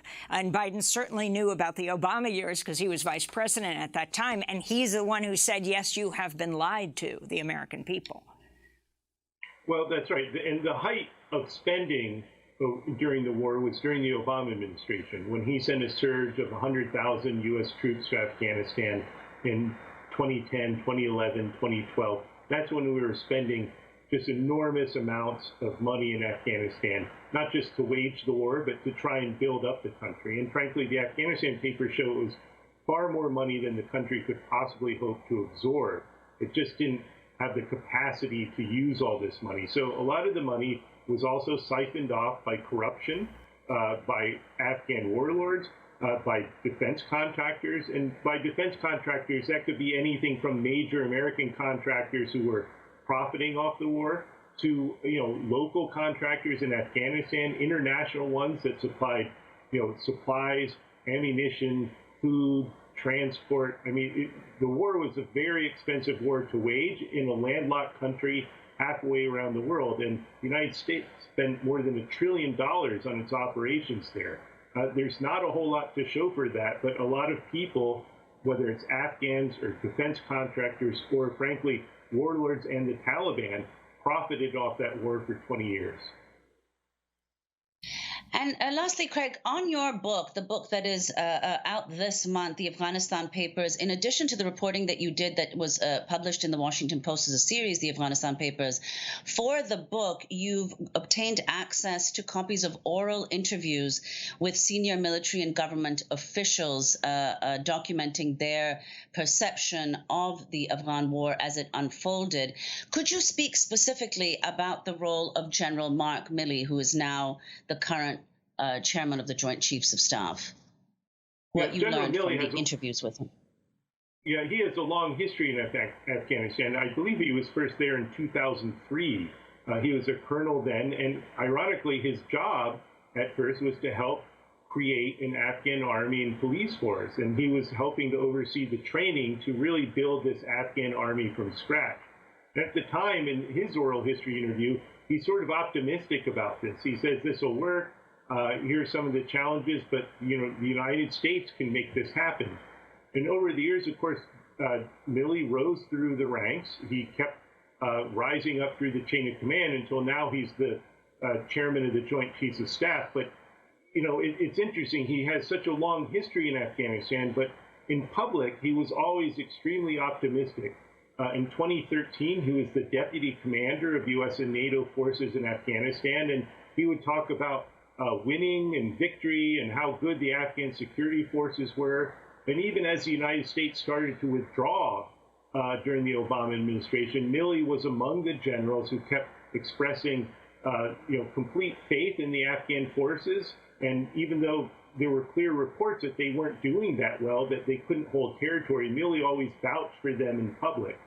Yet the Afghanistan papers show that Army officials, U.S. Army officials, knew there were just fundamental flaws with the Afghan security forces and just didn't have any faith that they would be able to defend their country.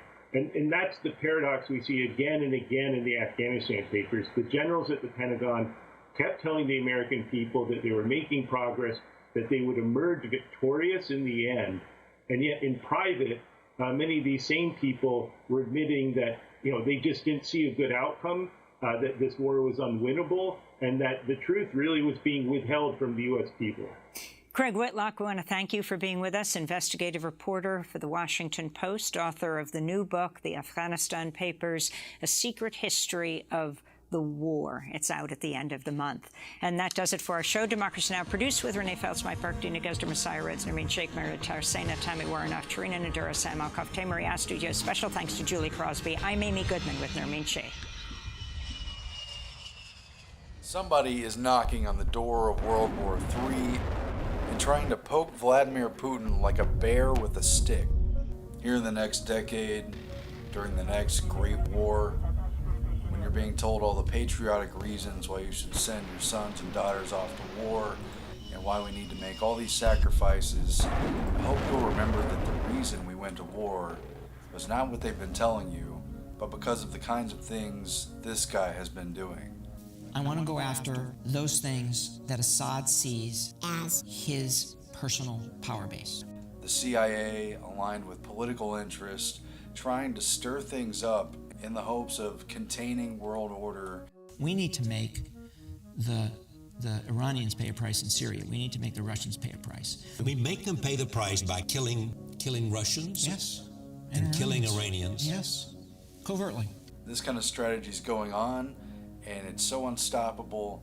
This guy has the audacity to say it out loud and on television. I'm not advocating assassinating him. I'm advocating going after what he thinks is his power base, right? And what he needs to survive. I want him to think about, this is not going to end well for me, right? I want to put pressure on him. I want to put pressure on the Iranians. I want to put pressure on the Russians. And what's more, they're actually doing it. Here's what happened very recently in Moscow. Now, I saw this up on Shit Hits the Fan plan. Putin's favorite chauffeur killed in an accident, exactly as former CIA director described on TV. And they've got graphic footage of this traffic accident in Moscow where a random oncoming car swerves into the middle lane and just so happens to take out the person who's said to be Putin's favorite chauffeur. They showed this graphic footage of the crash and this head-on collision with opposing traffic. It just looks strange. It looks very staged, like either the driver intentionally swerved to hit this vehicle, or possibly the car was hacked electronically. But either way, one of Putin's closest guys was just killed just blocks from the Kremlin, pretty much to send him a message and show him that they can get to him anytime, anywhere, or at least that's the intention. And what's really, really creepy about it is how it matches almost exactly the tactics outlined by Mike Morrell. I want to scare Assad.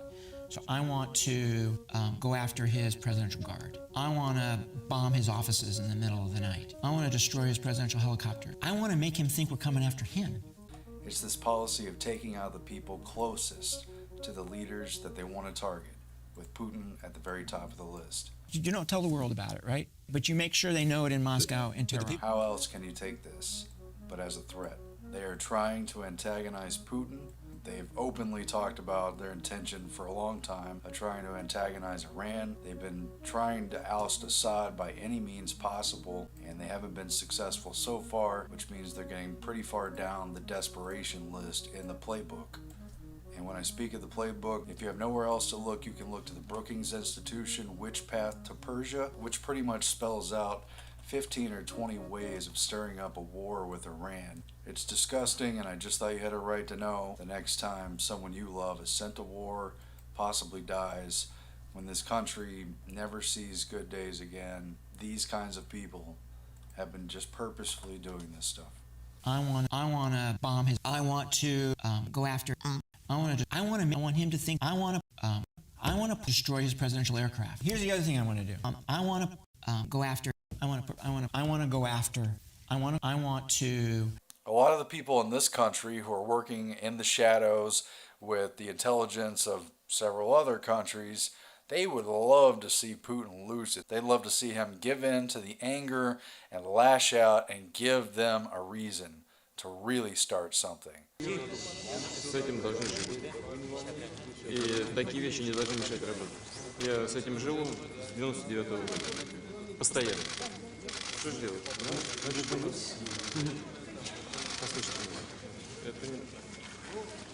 Если с этим жить постоянно и бояться, то жить нельзя. Невозможно будет жить. Пускай они нас боятся. And I guess if he doesn't take the bait, they're going to just keep on poking him with a stick. And what do you expect a bear to do after a while? They are counting on and engineering a world war and creating enemies for no reason.